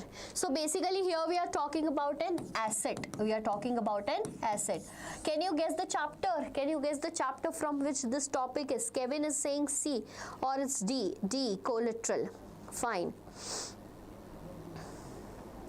Yes, beta. So we know that basically there are certain like what we say, whenever you go and take a loan from the bank, right? So there are certain requirements you need to fulfill. Interest rate you need to give a percentage amount above the principal amount. Okay. Check is basically a paper instructing the bank to pay a particular amount of money to another's bank. Do you guys remember the definition likewise or not? And what is credit? Amount, paisa. What is collateral, beta? Collateral is something that we keep with the bank as a security. Like, bhai, this is my land. You keep it. When I repay you the loan, you give me the papers back. Okay, anything that can be an asset, that can be useful. Chalo. Okay, get it? Collateral is the correct option. Credit and money. Money and credit. Okay, good. 37. 38 question. Now here I have not given options by choice. You need to tell me what the picture depicts. The cartoon below highlights some major challenge faced by political parties in a democracy. This is a cartoon. Hope this one is visible to you. And it is from political parties. What does it represents? What does it represents? Batao. यहाँ property है बिल्कुल correct. Hi.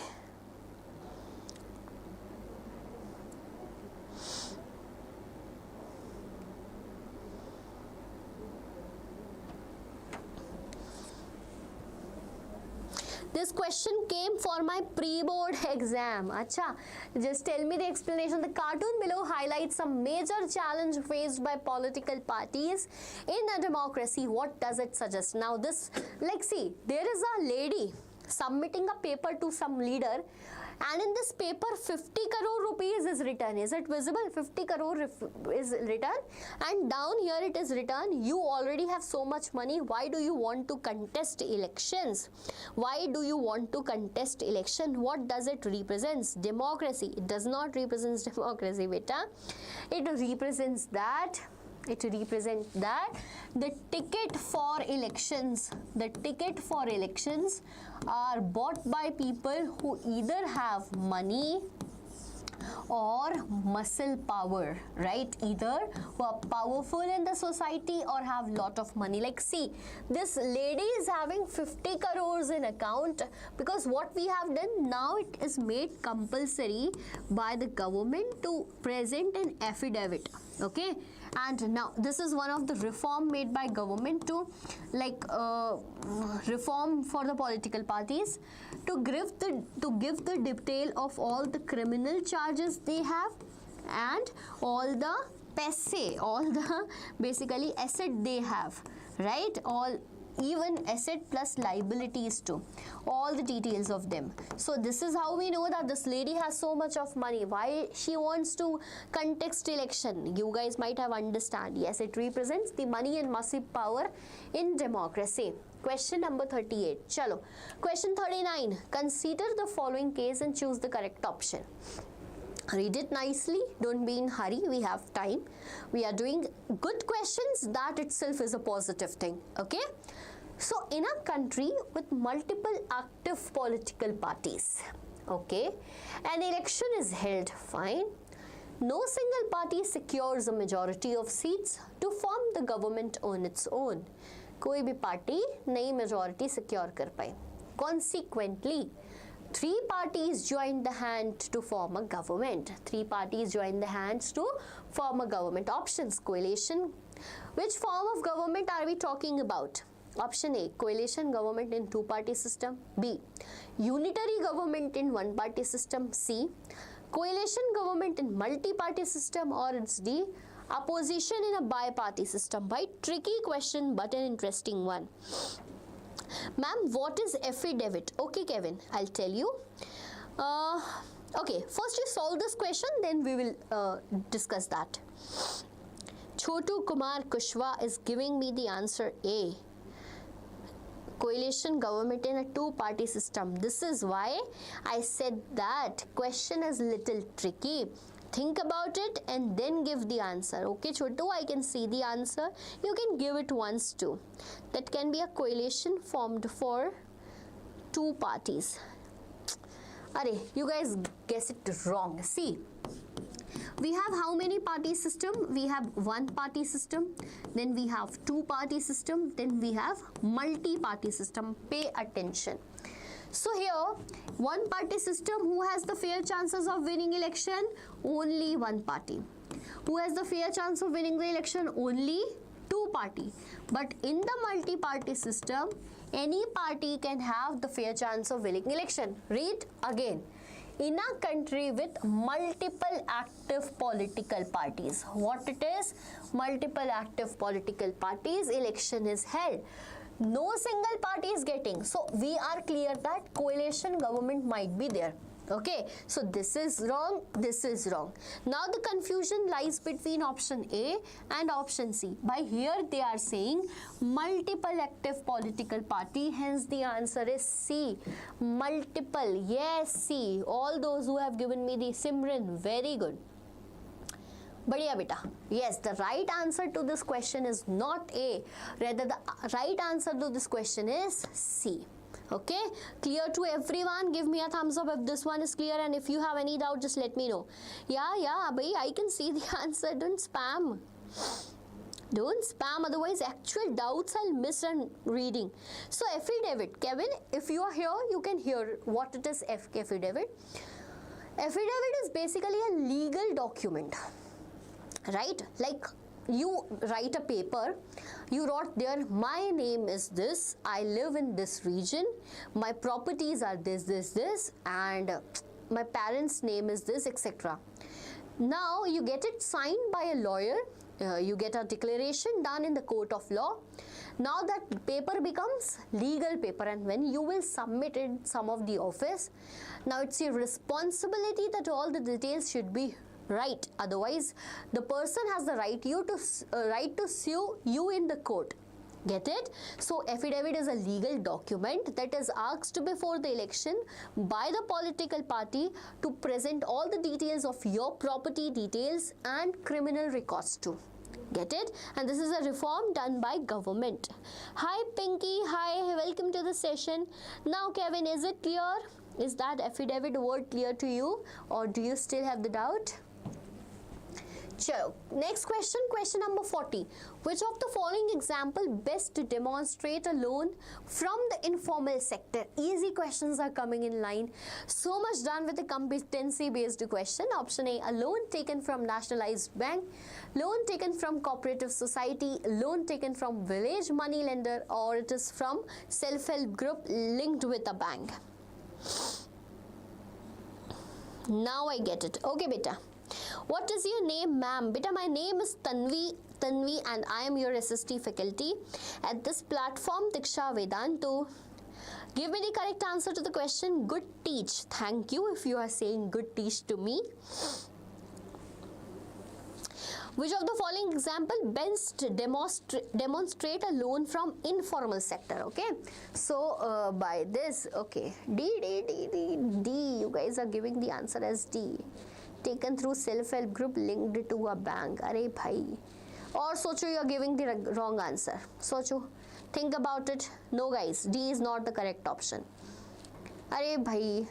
There are two options. Either there are option to take a loan from formal sector, or there is an option to take the loan from informal sector. Right? Formal sector is something that is regularized by the government. Regularized by the government. And informal is something that is not regularized by the government. Okay? So here, nationalized bank, regularized by the government. Cooperative society, government. Arey bhai, linked to a bank, government. Money lender, bhai, money lender. Who are informal type of sources? Money lender is an informal type of source. Okay, your relative, what happens sometimes you have less money and you need to buy something. What you will do, even ask a friend to lend some money. I want to go to a birthday party, I want that money. Do you do that, right? Or sometimes whenever your father is buying something and he needs some, he's short of some money, he'll go to the nearby relatives and ask for money, and that happens. This is basically informal type of lending. Okay, what it is, beta? Informal. I can see that you guys correct the answer when I give you the correct answer. C is the correct option to this question. Okay, ma'am, I have a big doubt on this chapter. Beta, you type your doubt, I'll try to make it clear for you. Okay, meanwhile I'm moving to the next question, and the question is, the chemical industry is its own largest consumer. Analyze the statement. Anyone who can just give a brief thing that why chemical industry is one of the largest consumer. So we know that chemical industry is like they are creating chemicals in insecticides, pesticides, H2SO4, HCl, and many more such chemicals. But the interesting fact is that it is its own largest consumer. How? How can it be? Pay attention. How can it be? Anyone who can analyze the statement? Do you know this? This can be a 2-marker question in your exam. It can be a 3-marker as well. Have you read that? This one is from the chapter Manufacturing Industries, where there was detail of chemical industries given. So students, what happened now? Chemicals basically. There are certain chemicals that are made in industries like SO2, then we have HCl, then we have H2SO4, and many such you might study it in chemistry. What happens? So basically to make like cosmetics, we want to make cosmetics, like we want to make some other chemicals, and we need HCl. So this, from this industry, another industry is also benefited. From this industry, another industry is also benefited. Hence we can say that chemical industry is a type of industry which is its largest consumer. You can give the example of H2SO4, HCl while writing the answers. Okay, thank you Pinky, thank you for saying this. Chalo, next question, let's talk about this. 42, again in the format of MCQ, and you guys get active when we talk about MCQ questions, I know that. Main objective of the representatives of European powers who met at the Vienna Congress. Again, read the question, I'm just reading it once more. The main objective of the representatives of the European powers who met at the Vienna Congress in 1814 was to. This is from Rise of Nationalism in Europe. Options are A. Establish democratic government across Europe was their objective. This was. B. Draft a new constitution for unified Europe. Pura Europe ek kar diya humne options mein. Option C. Restore the monarchies overthrown by Napoleon and create a conservative order. Or it's D. Promote the ideas of liberty, equality, or fraternity. Easy one. Chotu Kumar Kushwa has already given me the answer as C. Not once. I guess 1, 2, 3, 4, 5, 6 times, and still typing is, my God. Arey bhai, I can see the answer, beta. Dekh liya maine. Okay, the main objective at the Treaty of Vienna. So, what happened? In 1804, who became the emperor? Napoleon became the emperor of France. And what he did? He was a liberal person, right? He wanted to end all that like society privileges that was enjoyed by clergies and all. Okay? Right? So yes, what happened in 1815? The conservatives, right, made a group and fought against Napoleon. Achha, do you, anyone of you remember that? Anyone of you remember which battle was fought between conservatives and Napoleon? We read that in class 9, Battle of Dash. You tell me in the comment section right now. And after that battle, a treaty was signed, that Treaty of Vienna in 1850, and the main objective was to restore the monarchy and overthrow whom? Napoleon. All those who have given C is the correct answer. Very good. Waterloo. Ball chivita. Very good. Waterloo. Yes. Very good. Civil Code of 1804. Arey bhai, my students are like, now I am finding my students as intelligent here. So Kevin Doubt, ma'am, it is said that in our NCERT that while getting loans from informal sector, they will charge more interest than formal sector. But I don't think that's true, because why would family relatives charge more? Okay, I get it. Good doubt. Very good doubt. Actually, like something to be talk about. So you just asked me a question that, ma'am, informal sector, why are they asking for more loans, right? Sorry, more interest rate, as it is said. Beta, what happens now? One of the example is relative, but there are other examples also, like money lender from your village landlord. What was the objective of them? Was to earn profit. Like if we talk about money lender, zamindar in the previous time, by they were just taking the use of peasants. How much way they possible with high revenues and more that, right? This happens. Whenever we talk about bank work according to the government, and government regularize, bar them, right? Like bar them that 8%, 9%, not more than this. What happens when relatives, like relatives are good, that's good, but when they are not good, like they are also greedy, then they will say, acha, you take 50,000, but whenever you give me back, you give me 60,000. Have you calculated percentage? No. You have just seen that how they have become helpful for you. Get it? And in the informal sector, nothing is required. Documentation is not required. Collateral is not required. So they are giving you just a loan on the basis of your goodwill. Okay, so they will charge a lot, because you are skipping that the criterias which are asked by the bank. Get it? However, you guys are giving each other the answers, I can see, and someone has just let me know about the Battle of Waterloo. Very good. बहुत बढ़िया. Moving to the next question. बढ़े आगे?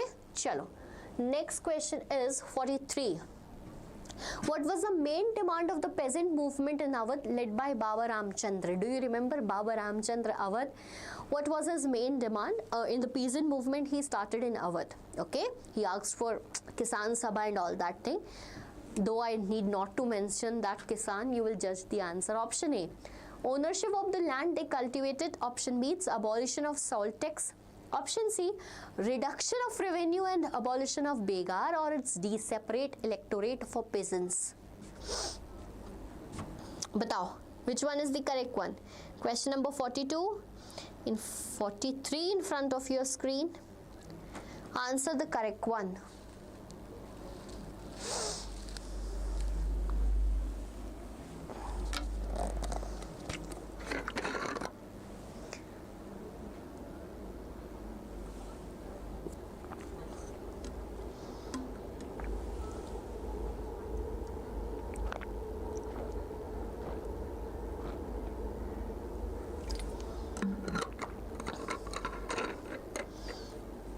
What is begar? Okay, and Simran ने बताया है answer is D. Then Chotu Kumar Kushma, where Chotu is with answer C.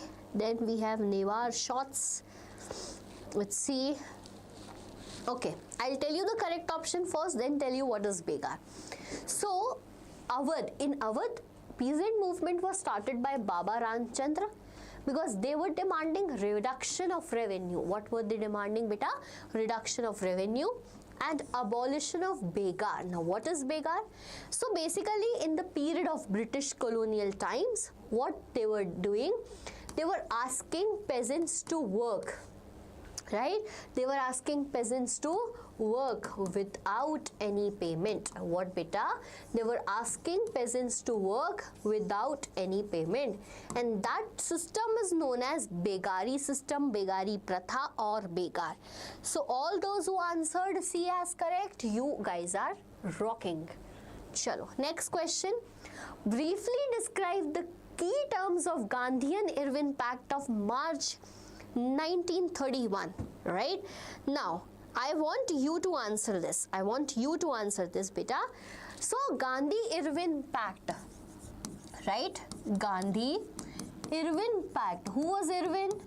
signed in the year 1931 in the month of March. Why, bhai? Why Gandhi ji was signing a pact with a British official? So, what was the basically key points of the Gandhi-Irwin Pact? Anyone in the class who remember? While I am answering, you guys can also write in the live chat. So, what happened, na beta? In our India, when Satyagraha movement was going on, that civil disobedience movement. Which movement, beta? Civil disobedience movement. But what happened? Irwin, the viceroy of India at that time, was so worried that if this movement goes so wild, then the situation to handle will become so difficult. So he used a strategy. He went and he was talking to Gandhiji. He put points in front of Gandhiji basically to manipulate him. What did he said that? So it was a pact signed between Gandhiji and Irwin. Some demands were accepted by Gandhiji and some demands were accepted by Irwin. What were the demands? So if you remember, when CDM was starting, 11 demands were presented by Gandhiji. In that 11 demands, such demands were like to abolish salt tax and many more such basic, to reduce what? To reduce to reduce the military expenses and many more such basic thing. One more important one was there, to release all the political prisoners. All the prisoners they have taken because of the movement. So Gandhiji agreed to certain points. When Gandhi-Irwin Pact was signed, Gandhiji agreed that, right, what we will do? We will withdraw CDM. हम CDM को क्या कर देंगे बेटा? बंद कर देंगे. We will withdraw CDM. And the second point was to attend the round table conference. Attend what? Round table conference that was organized in London. One was already done and they were asking Indian National Congress to attend the second one because we have not attended the first one. Okay, what Irwin agreed? Irwin agreed that he will release all the political prisoners and accept those 11 demands. Acha, tell me, did Irwin release the political prisoners after that? Yeah, first demand was to remove the salt tax. Good. Write a letter to Irwin writing 11 demands. Very good. And he also gave an ultimatum that if you will fulfill it till 11th of April, then it's okay. Sorry, 11th of March. Either then we will launch CTM, and they did it. So I guess this one is clear to you. Will you able to write the answer in exam? 44th question of the day. Moving towards 45th question. Moving towards 45th question, and the question is, which of the following statement best evaluates the primary reason for the concentration of jute mill along the banks of river Hooghly? So the question is have a problem. Now tell us, give us which of the statements best evaluates. Why the majority or maximum jute mills are along the banks of river Hooghly. And where is river Hooghly? Beta, it is in West Bengal. It is a distributary of river dash, because you are going to tell me. So, batao. To suspend CDM, okay, the agreement was signed in March 1931 between Mahatma Gandhi on the behalf of Indian National Congress. Very good. New shots. New art shots. Very good, beta. You have given a detailed answer, and that's really applauding, because writing so much in the live chat is quite difficult, but you are doing that very good. Hope you will write the same in exams too. Simran, you are writing it very good. Kevin, you are also. So, why do you guys think that the primary reason for the concentration of jute mills along the banks of river Hooghly? So, we know that. But hey, do you know one important thing? That when before independence, our independence 1947, or we can say partition, India was the largest producer of jute in the world, as well as consumer too. But what happened? The majority of reason went with Bangladesh. So now West Bengal is the largest producing state of this here. Okay. So let's talk about it, beta. So if we talk about it, why? Because basically the climate that is required for the growth of jute, like we need what? We need high temperature, which is there, then we need high rainfall, and the rainfall requirement is around 150 to 200 centimeter that is available in West Bengal. Then we can see that there are major ports, okay, there are major ports, like we can see, which made it easy for transportation to the world. Then we can see there are urban centers like Calcutta, where the jute can be easily sold to the market. Okay, very important thing, that we have cheap labor in this region. The labor usually comes from nearby states of UP and Bihar, and these are the reasons why jute mills are majorly found where, beta? They are found near the Hooghly Basin. Very good. Yeah, get it? Will you able to write this answer now? Chalo. Next question. Shall I move to the next one? Everything is clear from this one? Or if you have any doubt, just let me know. I can explain more deeper.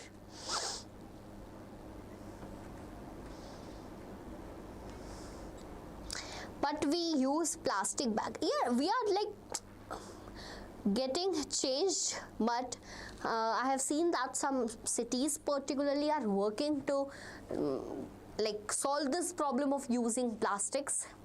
Particularly, we talk about Indore in Madhya Pradesh. They have done an applauding work in that, and other cities are also working it.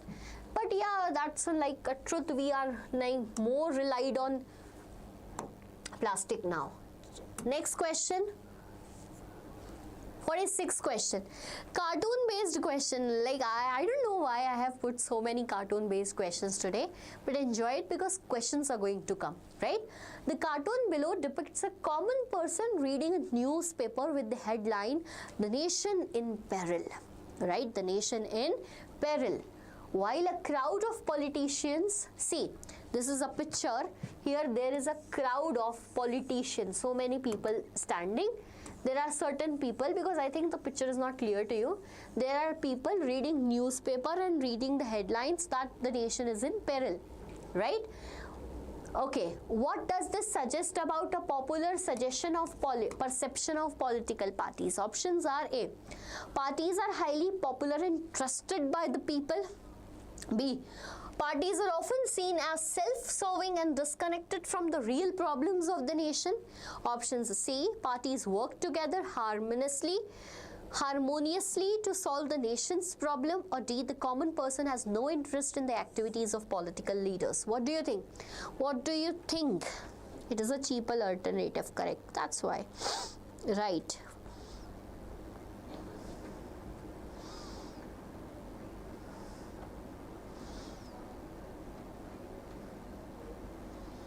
What do you think according to you, my dear bache? Which can be the correct answer for this question 46, the cartoon below? What do you think? Like leaders are just giving their speeches and only that, not focusing on what is going in the world, not talking about reality.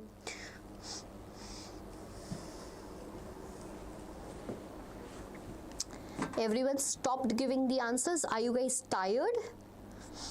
Or tired of studying SST? What is the actual reason? Tired of studying or tired of studying SST?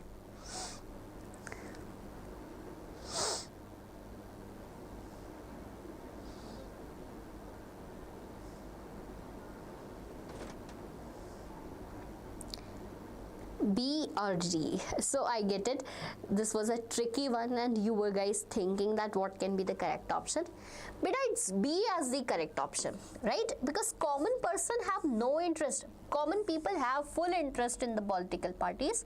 They're often seen as self-serving and disconnecting. Like if we talk about the leaders, we can see that they are self-serving, right? Fulfilling everything in their homes and the country is going in perils. So yes, this is the problem.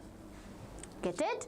not understood it. Yeah, I get it. Beta, question was such that there is a picture in which political parties are standing, leaders are standing, giving their speeches, etc. But the reality is that a person is reading newspaper and the country is in peril, murders are going on, air strikes are going on. We can see, I'm just giving an example, indigo strikes are going on, many such things. So what are these political parties leaders are doing? They are just fulfilling their own demands and disconnected with the problems of the nation. B is the correct one. Clear? Chalo, 47. Consider the following. Moving fast because we have so many questions to solve today. So 47. Consider the following case and choose the correct options. In a democracy, after an election, there is a party X secures majority and forms the government. Why? Party Y, which won the second largest number of seats, regularly voices different views and criticizes the government for its failure and long policies. What role is party Y playing in the democracy? Batao. Very easy, interesting, tricky type of question which will help you to solve different variety of questions in your exam. Which is the type of, like, what is the role of party Y? I'll little side so that you can give the correct answer. So what is the role? I got the answer of Kevin as role of a... By Chotu, for which question you are answering B? Where is B option? I have not given options in this.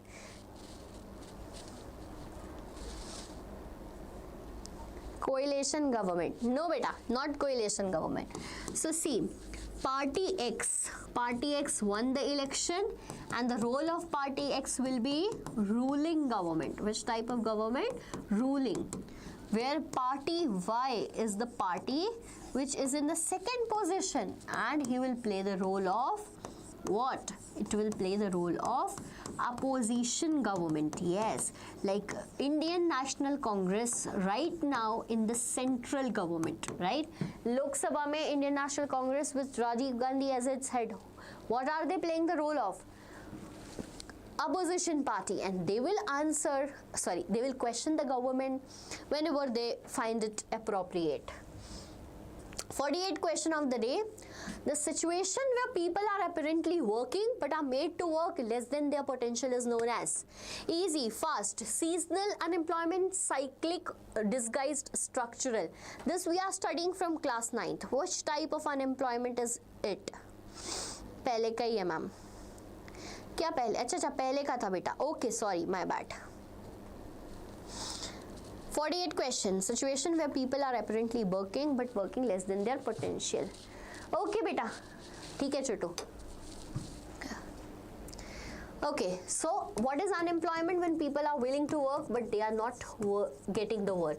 And what is when a person is like they are working but less than their potential, then this is known as disguised unemployment.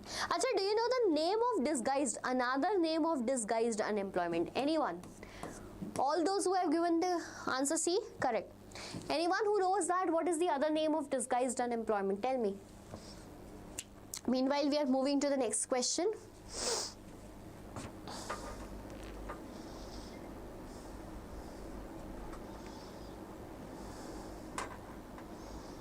C, yes, C was the correct one. Move to the next question. No, Karan, A was not the correct. Hi, beta. Hi to all those who have recently joined underemployment. Very good, Kevin. Very good, beta. So the next question is in front of your screen. Why is iron and steel industry called heavy industries? Why? Iron and steel industry called heavy industries. I want your answers in a single line. Write it. Write it now. Why is iron and steel industry is known as heavy industries? Try to answer it. Why it is known as heavy industry? Because all the products are easy one. Homework question, okay? Homework question. Frame it to get 2 marks in your exams. I'm not going to tell this one.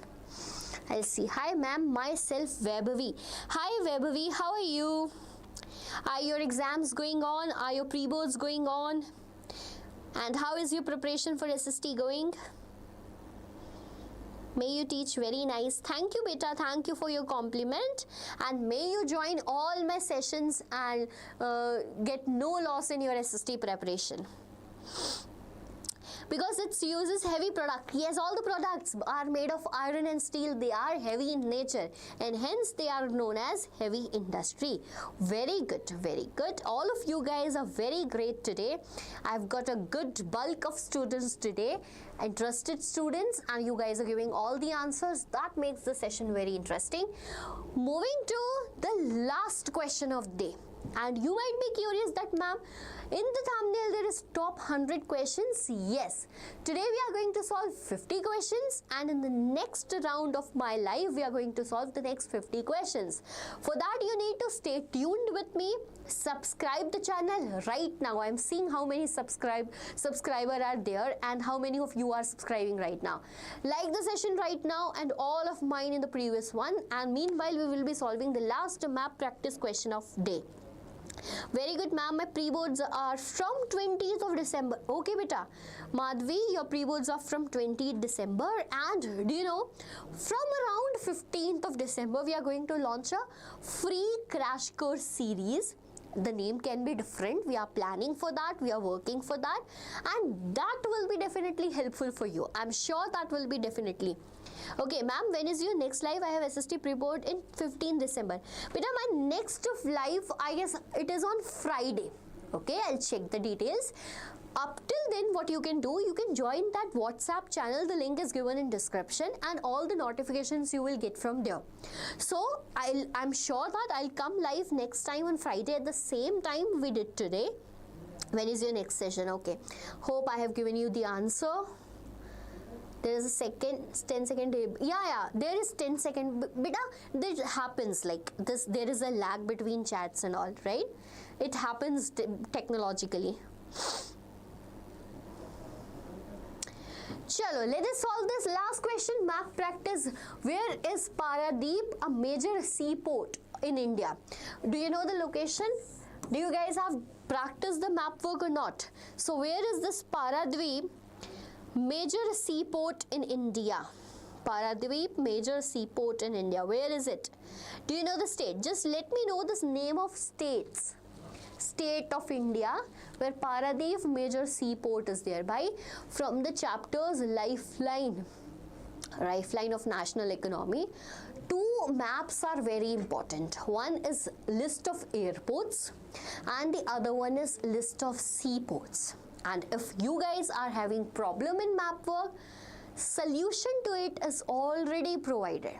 Long back I have uploaded a map work, complete map work video on the same channel, right? Let me see. Hi, Kanak is back again. Jharkhand is not correct, beta. Okay, Odisha, correct. Odisha is correct. All those who have given me the answer Odisha, I am unable to pronounce the name, but I need to read it carefully. Dhanraj, Dev, vloggers, you guys write crazy names on YouTube.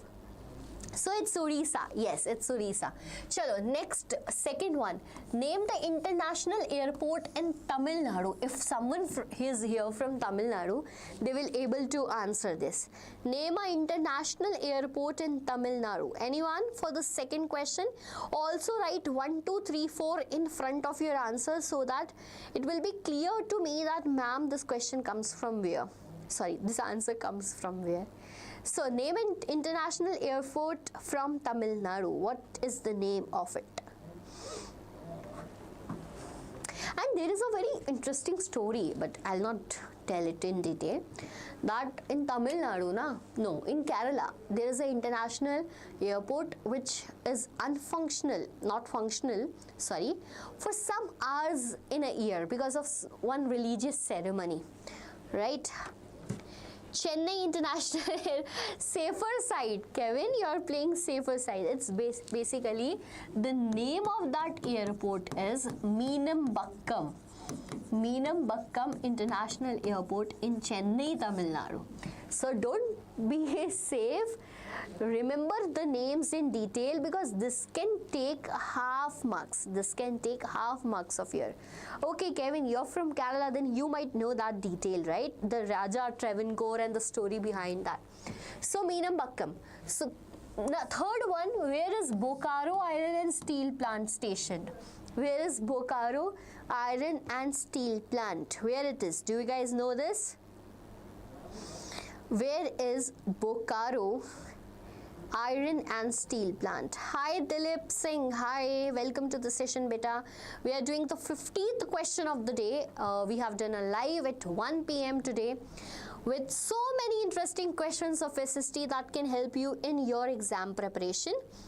We are doing map practice. I am asking the third question, where is Bokaro Iron and Steel Plant? And as per your responses, I get you don't know, but yes, I got the answer. It is Jharkhand. Correct. Fourth one, an atomic power plant in Maharashtra. Do you know the name? The first one in India, the atomic power plant in Maharashtra. What is the name of an atomic power plant in Maharashtra? And the important thing about that is that it was the first atomic power plant stationed in India, made in India. Okay, get it. Jaldi batao. What is the name of an atomic power plant in Maharashtra?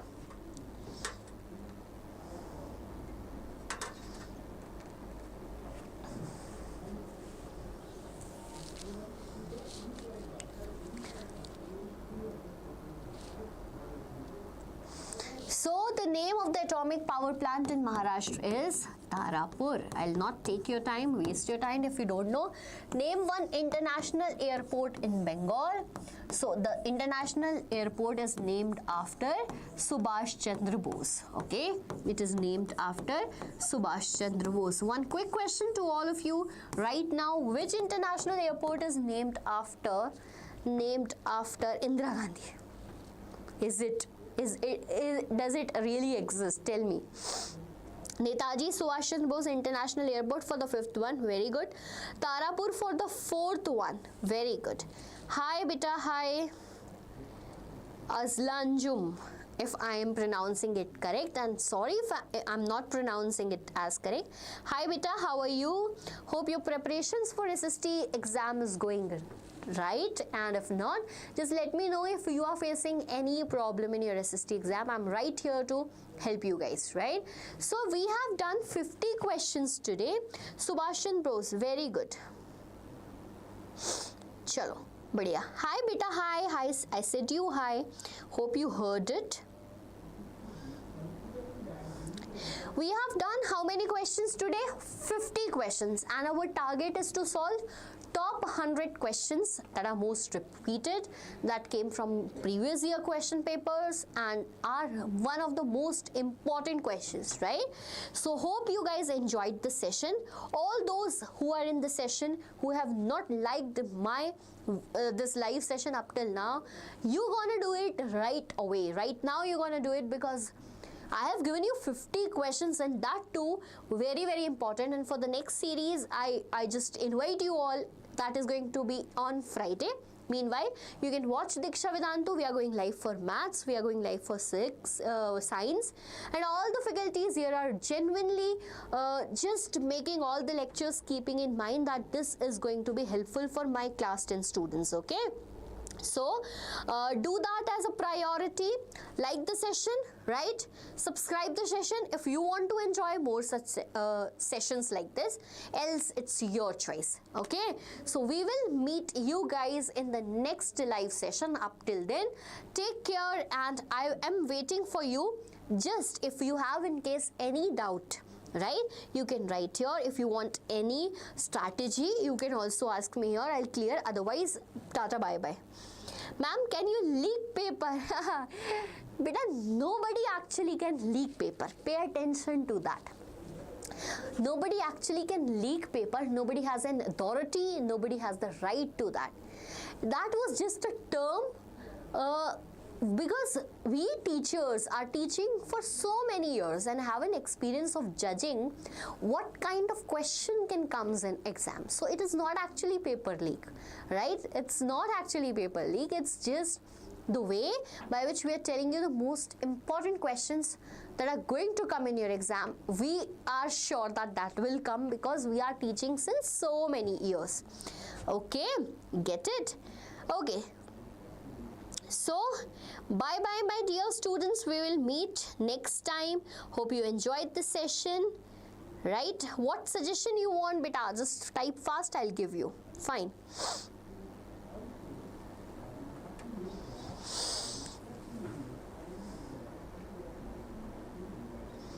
Welcome, welcome beta. All those who are thinking, welcome. It will need time. How much time do you need? Ask your question, I'll sort it. If it's done, then well and good. It is not possible in YouTube. Then it is not possible. Then you take the advice suggestion from somewhere else, because I am only here on YouTube. Okay? Or else you join the WhatsApp channel and every detail of the lectures will be given to you there itself. Bye bye, tata, we'll meet next time soon.